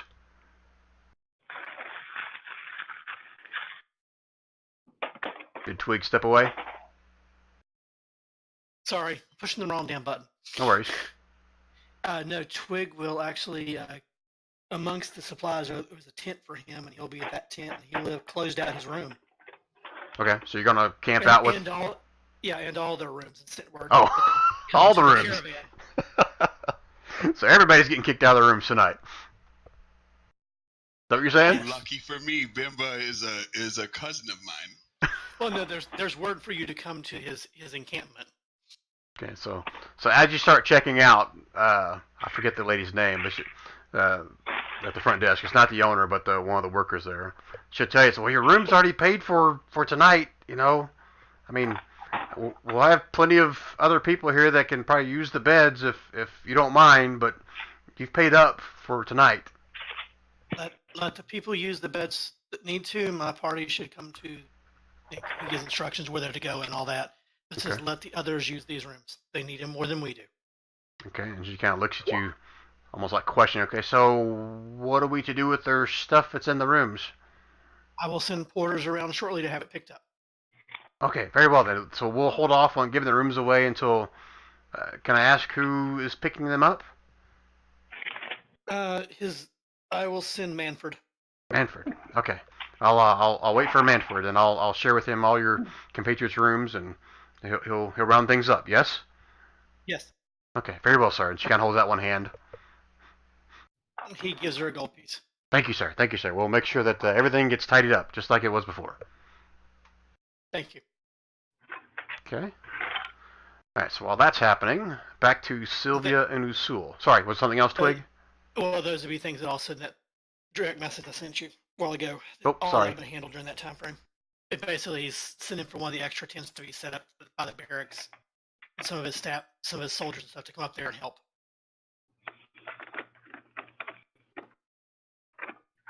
Ah, okay. Very good. So does that stay in private? Yeah, it's fine. Okay. All right. So something private's going on with Twig. You guys don't know what it is. All right. Back to Sylvia and Usul. So at this point, Sylvia, you've extracted whatever that thing is, the strange red smooth egg, and you got it held up in the sky, right? And Usul, you're definitely getting that same magic aura coming from that. Is that where we left off? Yep. Okay. Yeah, thereabouts. Okay, what are you guys doing next? I was gonna say we should bring that back to the town elders to see what they can make of it. Yes, I agree. That would be very good. I think that's a wise move to make. Okay. And as you guys are having that conversation, the other guards are over there just pounding the shit out of these other slotty bodies. They're not quite as delicate as you were, Sylvia, but they're just bashing the shit out of them and bashing their skulls in, bashing their chest in, and none of them are sticking their hands in there. A couple of them are taking like their little clubs and kind of digging around, moving the guts out of the way. It says, how'd you get the thing out of the head? Lift, separate, and cut. Lift, separate, and cut. One of the gnomes looks up at the elf. So that's your job. Elf just kind of shakes his head, walks over to Slotty and starts kind of slamming down with his axe. And he takes the axe, looks at it, throws it off to the side, and he pulls out his little his long sword. So this will probably work a little better. He starts kind of sticking it in there, kind of rooting around in the guts. You can kind of make a couple quick little jerking motions. This goes on for several minutes, and he goes, okay, I got it. Now you grab it. And he looks at the gnome and tells him to go grab it in there. The gnome's like shaking his head. I ain't sticking my hand in there. So he takes his club, sticks it down there, and kind of roots this club around a little bit. Hear a clicking, ticking sound. I think I found it. You see him kind of gingerly kind of coax the thing out with his club and rolls off on the ground next to the sled. There it is, right there. Elf walks up. Go ahead. I was gonna say I'm gonna tell them to pile them all up. We may not want them all in town right now. We're not sure what they can do. All right, very well. So we'll have a pile of dead bodies over here. And he points off to the left, and we'll put a pile of these doohickey things over here on the right. Right? That'll do. Okay. So, do we need to keep guard over these things, or are you concerned about them I don't know, coming alive and running away or something? I go, do I look like a slotty expert? And he kind of looks at you with blood all over up your elbows. You're more of an expert than I am. Then I would say yes. Oh shit. All right, so they all kind of make a perimeter around this little pile of these eggs. They start kind of piling them up there a little bit as well. All right. So while they're doing that, you guys are. Heard you say you're going to bring one of them into somebody. Yeah, I'll bring them back to the city center to Jodell and that group. Okay. All right. So as you make your way inside, you start asking about where Jodell, because I don't think he ever told you where he was going to. And a couple of them kind of point you in the right direction, and one little gnome boy says, I know where he is, and he takes off running. So as you guys continue to try to figure out where he went, about 15, 20 minutes go by, and you'll see Jodell and Brevin both walking up to you guys. Says, what is this? This is Jodell. What is this that the boy says you need to see us? I suggest we split up, and one of us tell Jodell, and the other take the object away. So if it can be used for communication, they don't hear it. Are you saying this to Jodell, or are you saying it's like out of character? I'm saying it to Sylvia that one of us should take the object away from the conversation that we are about to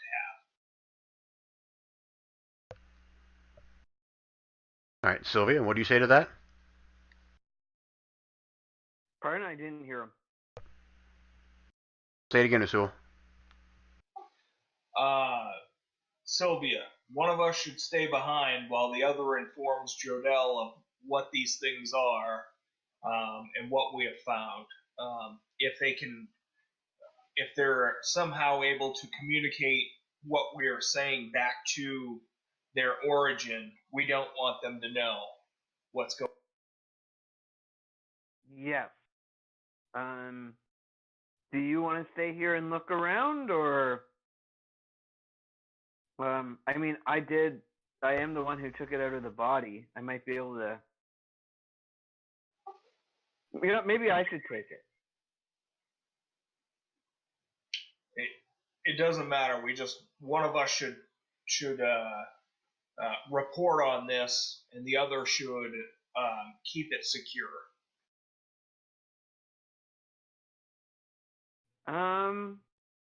Yeah, let's, I'll bring it into the city,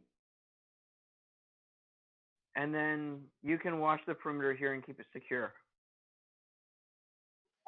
Oh, I meant when we go to talk to Jodell, one of us should talk to Jodell, and the other should have the item away from the conversation so that it's not within earshot. And then after we have the conversation, then we can actually show him the object, and maybe he'll know more. Yeah, that sounds like a great idea. Okay. Since you already have the object, I'll talk to Jodell and inform him of what we have found, and then I'll signal to you to come up and show him. That work? Okay. Brian, that's what we're going to do.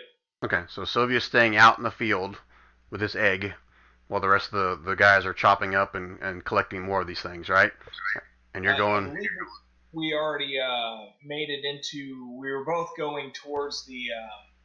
wherever Jodell was, so I believe that we both have made it into town. I'm not sure that boy said he knew where he was. Right. Yeah, that would have been in town when you started asking around where Jodell was. Yeah, I just wanted to make sure that whenever we talked to Jodell, that he was out of, or that... Yeah, out of earshot of the thing. Yeah, I'm with you. Exactly. Okay. All right, so again, at 15 minutes or so, the boy shows up, and both Jodell and Brevin are walking up to you, Usul. And he says, what's this? The boy says you had an urgent need to see us, or me. Okay. And I'll explain that Sylvia and I found these magical objects inside each one of the Slotty. And, I could tell that they're magical, but it's foreign to me. I'm not sure what they are. I'm not sure what school they're from. I don't know what they do. So I have the guards collecting, or we have the guards collecting all of them from the dead Slotty, and they are guarding the large pile. But Sylvia is back here, as you can see, and she has one with us. What would you like us to do? At that, Jodell kind of looks over at Brevin, and Brevin kind of has a knowing look on his face.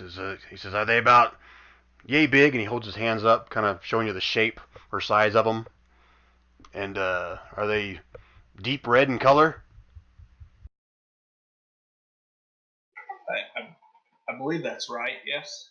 I'm well aware of those things. The Gith prize those things as trophies, so to speak. As far as if you're concerned about them being dangerous, you don't have to worry about that. They're not all Slotty have them, from what I understand. It's something that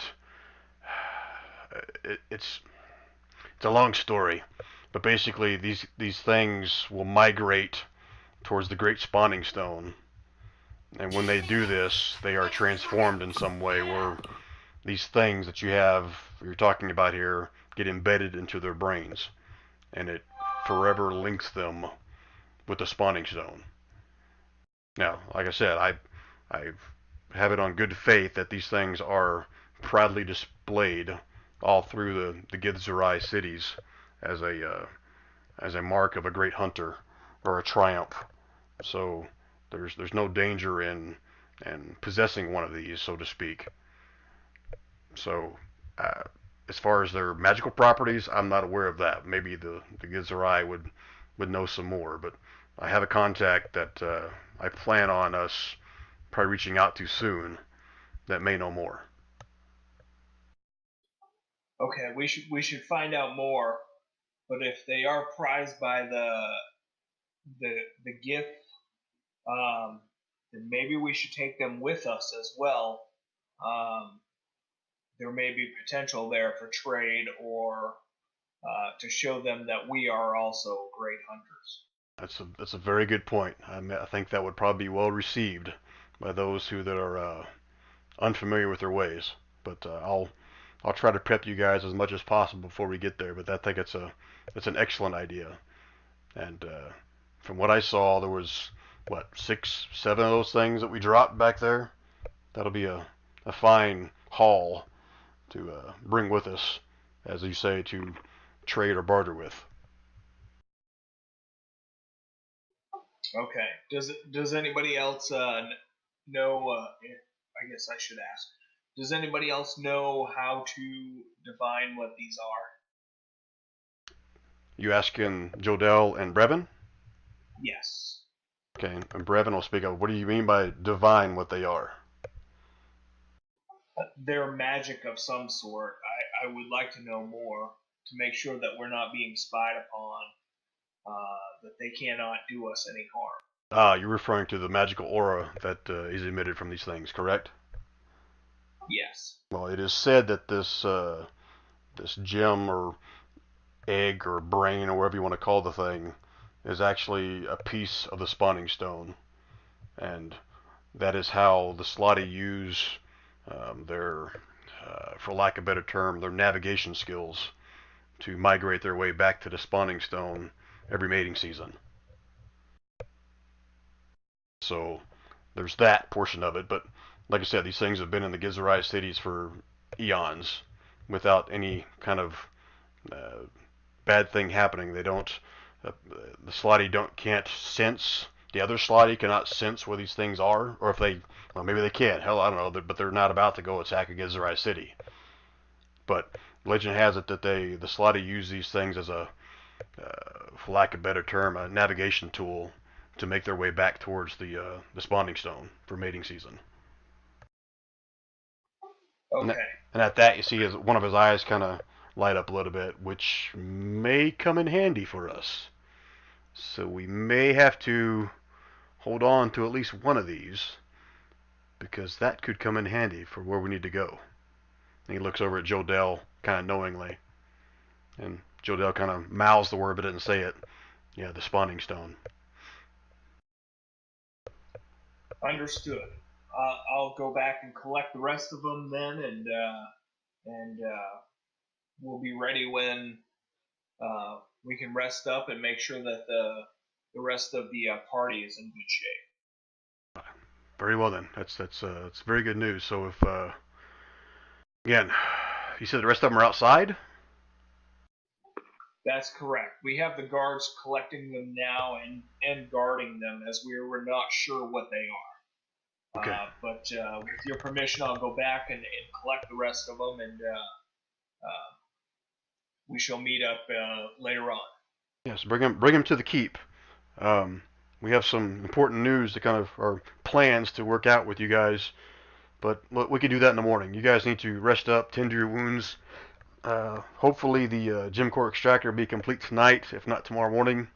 But at first light, just meet us back here at the keep, and we'll begin going over our plans for what to do next. Okay. With that, I'd like to go back and collect up the rest of them, and I'll confer with Sylvia. Is there any place that I still don't trust these? Is there any place safe that you have on your person, a bag of holding or the like that we could put them into? Yeah, Jodell would have told you in the conversation to bring him back to the keep. I'm sorry, I should have said that. My fault. But go ahead. Sorry, what you said? Bring them back to the keep? That's what Jodell would have suggested. Yeah. Well, if Jodell thinks we can bring them back into the keep, I don't think they're bad. But I don't have anything that would contain it, so to speak. Yeah, I was looking for a bag of holding or something like that we could throw them into where they would be kind of benign. Yeah, hopefully they're not, and hopefully Jodell knows everything about everything. But I was just abundance of caution there. But yeah, we should be able to grab them and take them back to the keep. Was that the parts of the spawning stone that you were talking about? Holy shit, Diddy's here. How long have you been here? Have you been here this whole time? Yeah. No shit? Why didn't you say something? I did. I just got back from camping, and so yeah, I was just listening. So I didn't know if anyone came to the keep yet. So not all the way to the keep yet. Jodell and Brevin would have heard that Usul and them are looking for him. So let's backtrack a little bit. You would have been with them whenever the boy came to find Jodell. Did you hear that part? Yes, yep. Okay, shit. I'm sorry, Dad. I didn't even realize you were even there. So yeah, so you would have been with them when they greeted Usul and had the whole conversation. Brevin would have shared, his knowledge of what those things were and how they could possibly be used. So go ahead and rewind and add anything else you would have added in that conversation, Diddy, if you would. Yeah, I suppose he's just sort of feeling if they're part of the spawning stone and we put them in to the keep, and the Slard can track them, that might not be the best idea because they could get into the keep. But the other thing is that we need to possibly just look under the keep to see what's happening with the mines below, and just make sure they're not going to pop up through there. I know they didn't do that now, but if you pop the spawning stones in the keep and they have a way of finding the spawning stone, they'll get in there. And so it might not be the best idea unless you did have a bag of holding or something to keep them in. That's another type of dimension. Okay. So as you bring that up, Cudwire will kind of dig a little deeper. Says, so what do you mean by? I know that when this all happened, you rushed into the keep and were concerned about something tunneling. But where were you getting that inclination from? That something could be tunneling from underneath? There's been a lot of problems with the miners going missing, and as you know, people have been infected by the spawning stones and the Slard. If any one of the people had knowledge of what we're doing here, their best way in would either be a frontal assault, which is what they tried, because they obviously know something's going on here, because that's why they're all here. But the other way would be coming straight up from underneath you and attacking and killing the people who know how to create the pieces of the machine, and who would be indefensible and all that sort of stuff. That's why I went down there with you guys to make sure you're all right. But I think there's something going on down there anyway, probably straight underneath where you are. It's only a guess. It fits the bill, and if the Slarty have wind of what you're doing, well, they'll try and distract you and then come in, unless they're dumb creatures. But I think they're pretty smart. Okay, your logic makes sense. So we need to find an alternate place to store these what are we calling these things? The Slotty brains, the Slotty gems, whatever they are. And are you saying we should hold off on continue the construction as well? No, I reckon the construction you need to do as fast as possible. It's only a matter of time before they find a way of locating exactly where things are. If I suppose if they take over the right body, the only thing I don't know is, does the hive mind type of thing understand what the previous life had in it? Does that make sense? So if it gets into you, does it know what the person knew? This is something I don't know about these creatures. If that's the case, then once they know where the gem core extractor is and what it does, they'll be onto it. They'll try and attack it. But if they don't absorb the old life and they just like parasites that kill the host completely, then that's just their way of breeding here in our world. So, Brevin, do you know how they work? Do they actually know what the person they took over knows? And Brevin kind of puts his head down, like he's thinking for a moment. Says, to be honest with you, we've never had anybody that was fully, well, and he kind of looks over Jodell and Cudwar a little bit. Says, we're going to fully share here what these things can do. And let me roll for Jodell.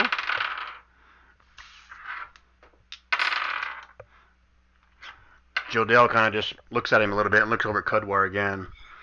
And Cudwar says, yes, we can share more, but not here. I'm assuming this is a conversation you're having out in the street. And this is in front of Usul, correct?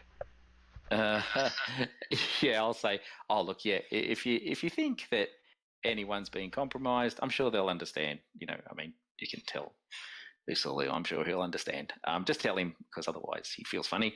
And then we can talk about it in the keep. Okay, so Cudwar kind of nods at that suggestion and says, okay, so what you say are very good and valid points that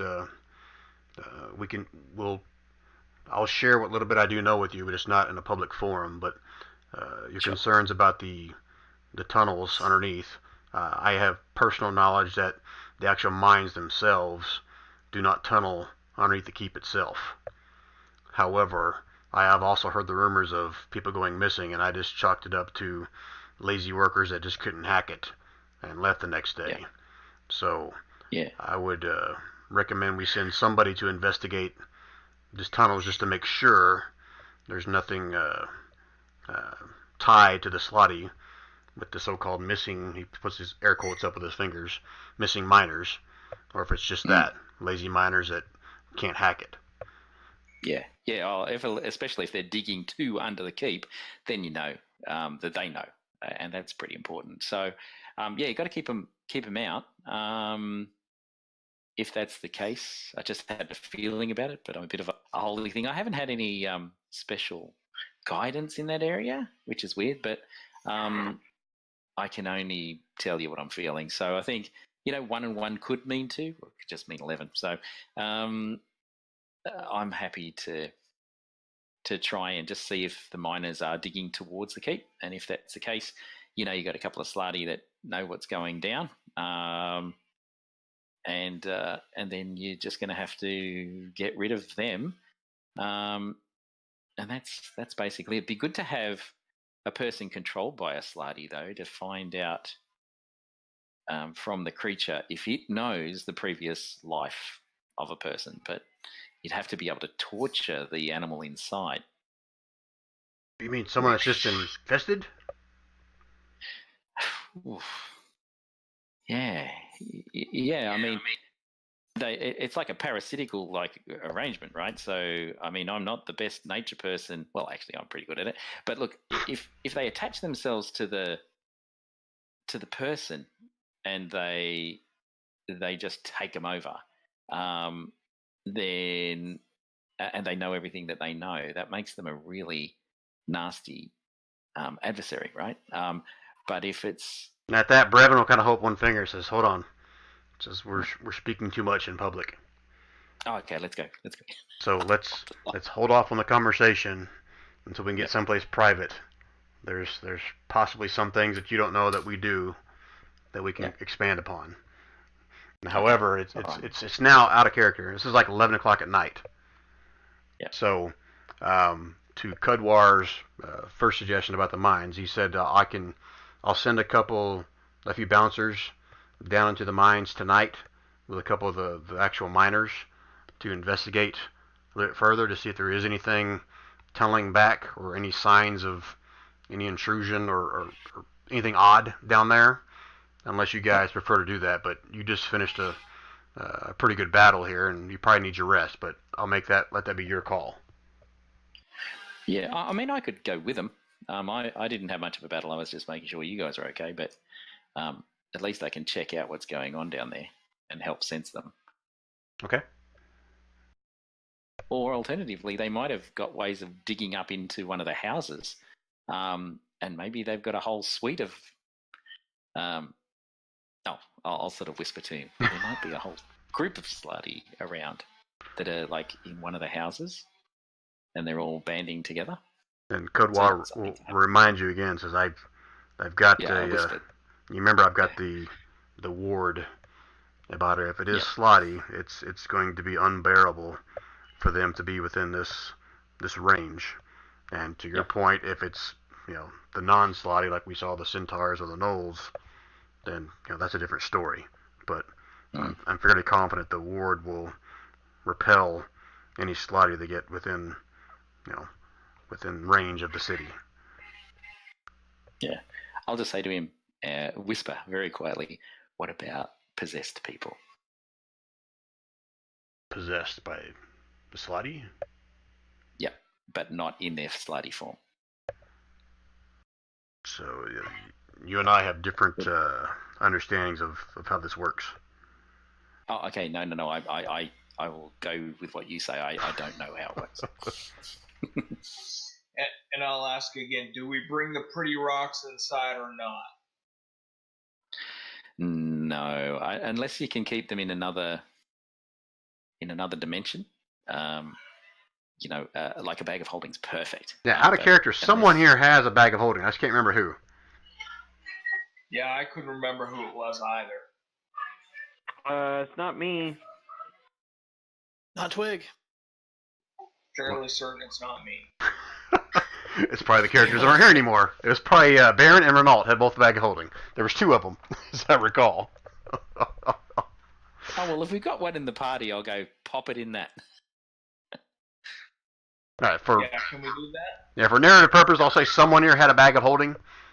Or you can probably finagle one from the magic shop, something similar to that. Maybe not necessarily a bag of holding, maybe like a haversack of holding, where it doesn't hold a bunch of stuff, but have something there. So between. Do you want me to hold onto one?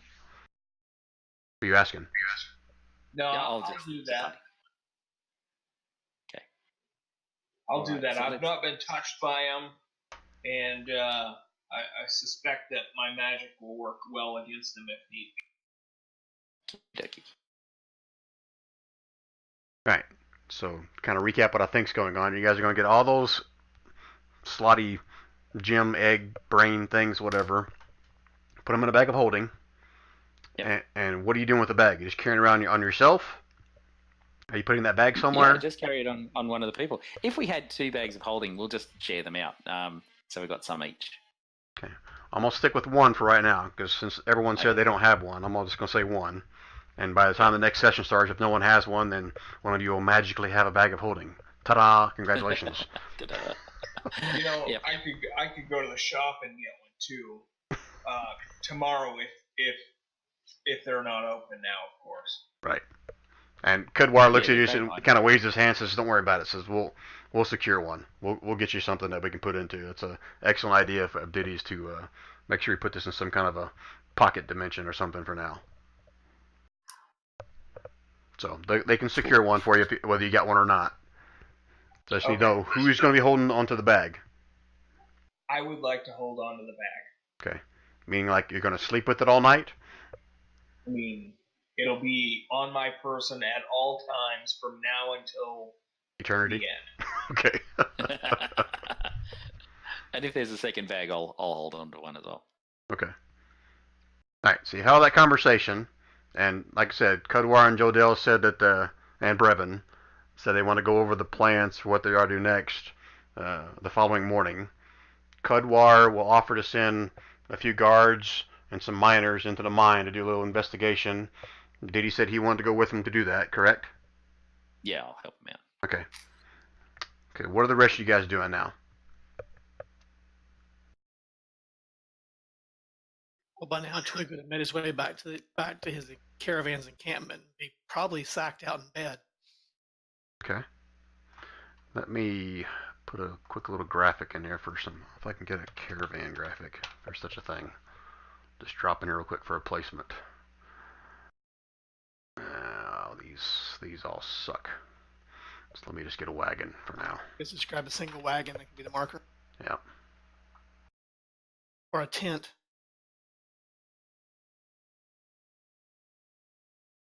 There you go. A big fat wagon. That's on the GM layer. Brian, good job. Layer. Token layer. That's a pretty damn big wagon, but there you go. Is that okay?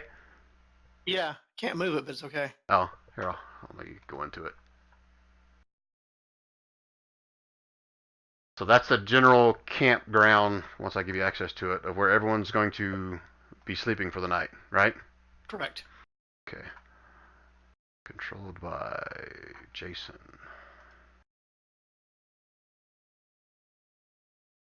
There you go. Now you should have access to move it around if you want.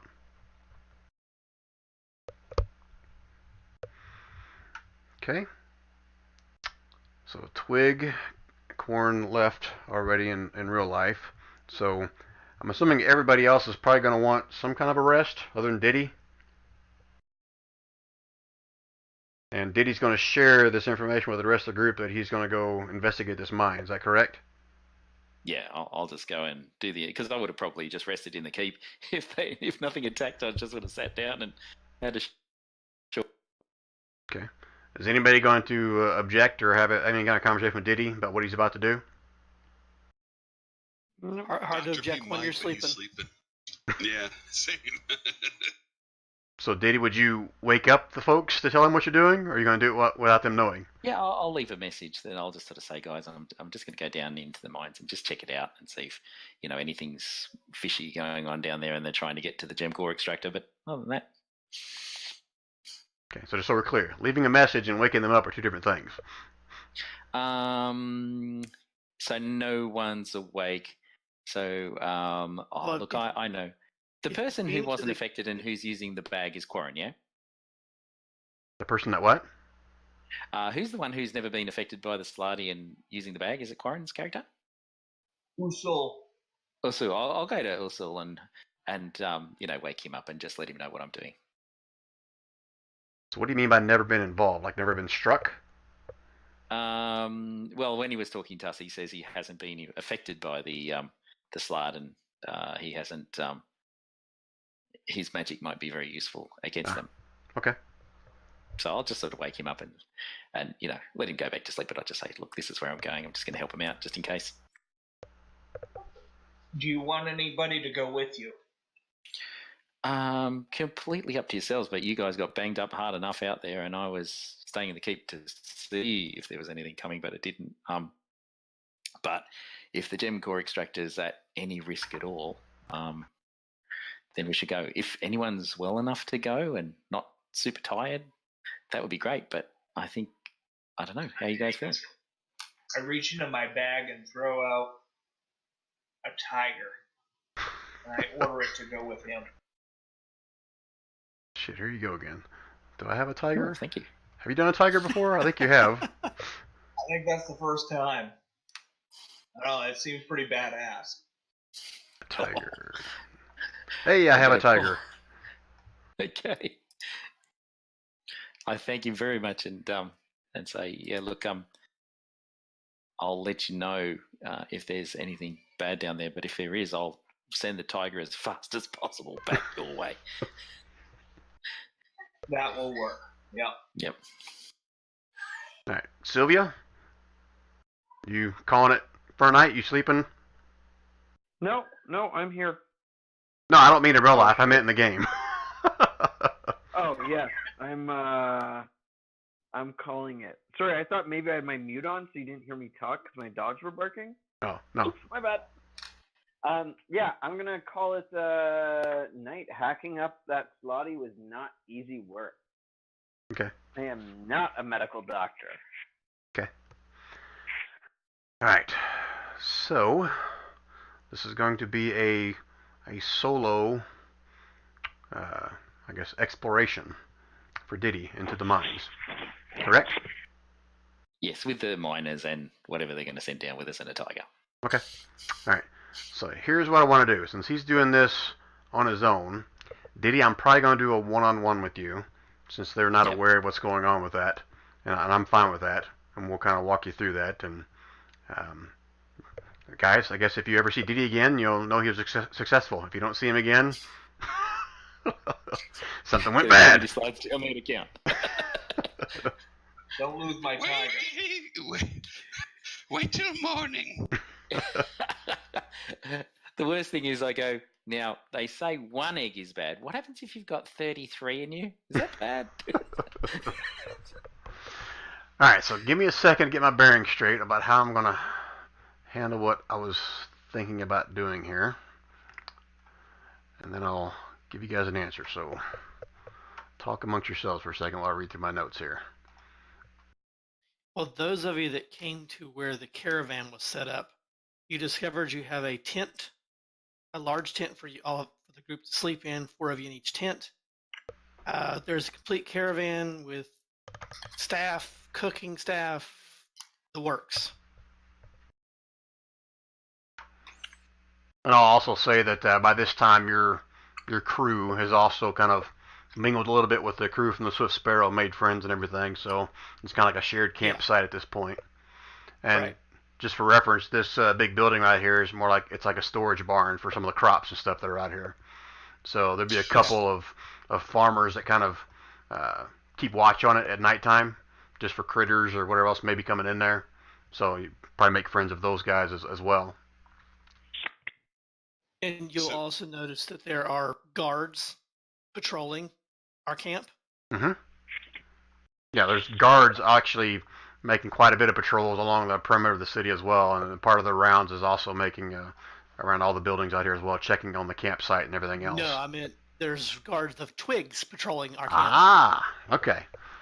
So Twig is a uppity up, got all kinds of people working for him. How about that? Yeah, Okay. there's probably upward of 10 to 15 people working around here. That doesn't include the group that's been sent in town to help with the infirmary. Right. All right, so what I'm about to say, I'm going to try to be as discreet as possible. Usul, you know the conversation you and I had about what I had planned? Yep.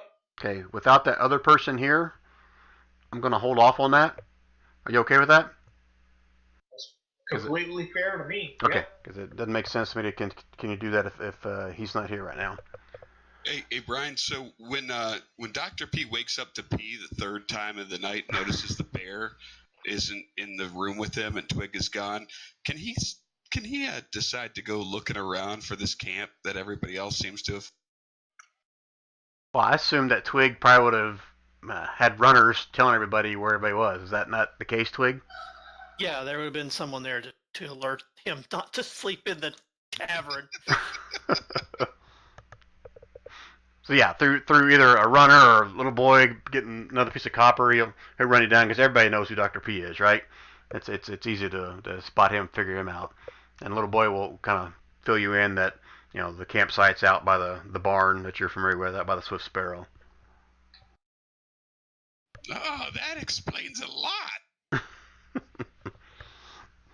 So you get to see your little cousin, nephews, whatever you want to call them, Nimba and Jimba again, and have a conversation with them over the campfire as you guys all crash there for the night.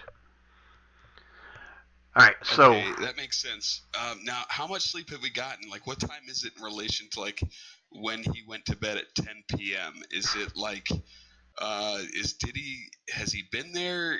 Do we have the option to go with him still, or what's going on? yeah, I'm going to say that the time that Diddy had his conversation with Usul and Silvio was around the same time that everything was happening back at the infirmary. Oh, okay. Does that make sense? Yeah, so with that, I mean, that was like kind of past tense. I've been sleeping like 5 minutes, just had a dream kind of deal. Yeah. So technically, by the time the camp gets set up and everybody got done doing what they're doing at the infirmary and having the conversations, it's probably about 11 o'clock at night. By the time everyone starts to kind of get around the campsite, if that helps.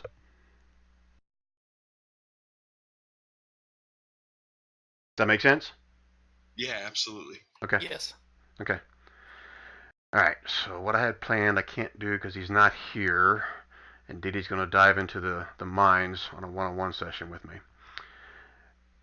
Shit. Yay, improv.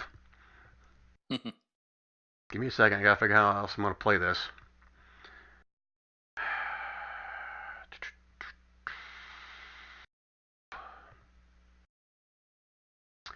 Nope, I can't do it, guys. I'm going to have to call this one at 2.5 hours. There's too much other things that I had planned for during the sleep that I can't do without some of the folks here. No problem. So I'm going to go ahead and call it short tonight at 2.5 hours, and we'll pick this one up in 2 weeks. That actually makes me love you more, Brian. Thank you. Oh. It's just been a long week. Okay, you're welcome, bud. So on that note, again, Diddy, you and I, if you want, you and I can kind of stick around and do your one-on-one session tonight if you want. Or we can schedule some other time between now and next session. It depends on how you're feeling, buddy. If you're up for it, I'm more than up for it. Okay. I can go for maybe another half hour. My son has a wrestling tournament in the morning. He's got to be there at 6 o'clock in the morning. So. Yep, no problem. All right. So if that's the case. I assume I had a short rest down in the keep, and then how many hours were you guys beating away at the creatures for? That battle, I'll say it went on for at least an hour, if not longer. Okay. All right, so I just had an hour's rest, if nothing attacked. Okay. Okay. So how do you do your spell points? You just add for a short rest. You just get your bits back in 10% or something like that. It's whatever the fraction of the 8 hours. So if you have a 1 hour rest, you get 1/8 of your mana back. Yeah. If it's I would have probably had about 2 hours then. Okay. So I have a quarter of the mana back. Okay. And if you're elf, then it's a quarter. Gotcha. All right. Did I say that for elves? I thought it was straight up 1/8 no matter what. No, I guess you never said that, but I assumed it was that way, as we only require 4 hours of sleep for a full rest. Right.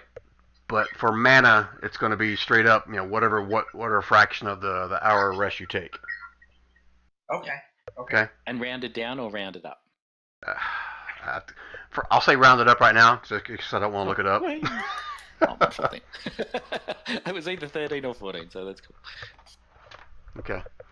All right. So, out of character and just somewhat spoilers. So, as far as leveling up, just be prepared for it in the next session for Usul, Quarren, Professor P, and I think I had Twig leveling up as well. Go through my brain here. Nope, everybody except for Diddy and who else am I missing? And Quarren. Be prepared to level up. Okay. And Diddy and Quarren are level 11 already, correct? No, everybody should be level 10 right now, except for Twig. Twig's 10. 9. Yeah, Rand's level 9. Toman is the other one. Yeah, Toman's level 9. And don't fret, Diddy. There's a reason behind that, and then you'll get yours. But you gotta make it. No, I'm assuming I'm gonna get mine when I go downstairs and go. Yep. Wow, it's You're gonna get yours down already. here. You gotta make it through the night, Diddy. All right, guys, I'm out. All right. Later, Jason. Thanks, guys. Have a good night, guys. Good week. All right, good night. Bye, guys. Like, All right, so Diddy, you and I, let's try to figure out a time later this week where we can do a one-on-one session. Now, since Yep. you're in Australia, that's going to be kind of difficult as far as working out of time. So it may have to be like maybe this same time next week. Is that okay with you? Yeah, that might be possible. Okay. And you know what? That may work out really well because I've got a couple other guys that are wanting to audition for an alternate position. Very cool. So that may work out really well. That way you're not totally by yourself. So if I can coordinate that, and I'll try to set something up for the same time next week, would that be okay with you? Yeah, that's fine. Okay. I'll have to assume now I was right about what they're doing downstairs. Okay. I'm not saying anything. I'm not giving any spoilers. I'm just saying, let's see if you survive. I'll go. They'll say, "Hey, Diddy, we're a bit lost. Is it left or right down to the keep?" It's left. Such a nice bloke. Why you guys look weird? Cool. Yeah. Okay. So no worries.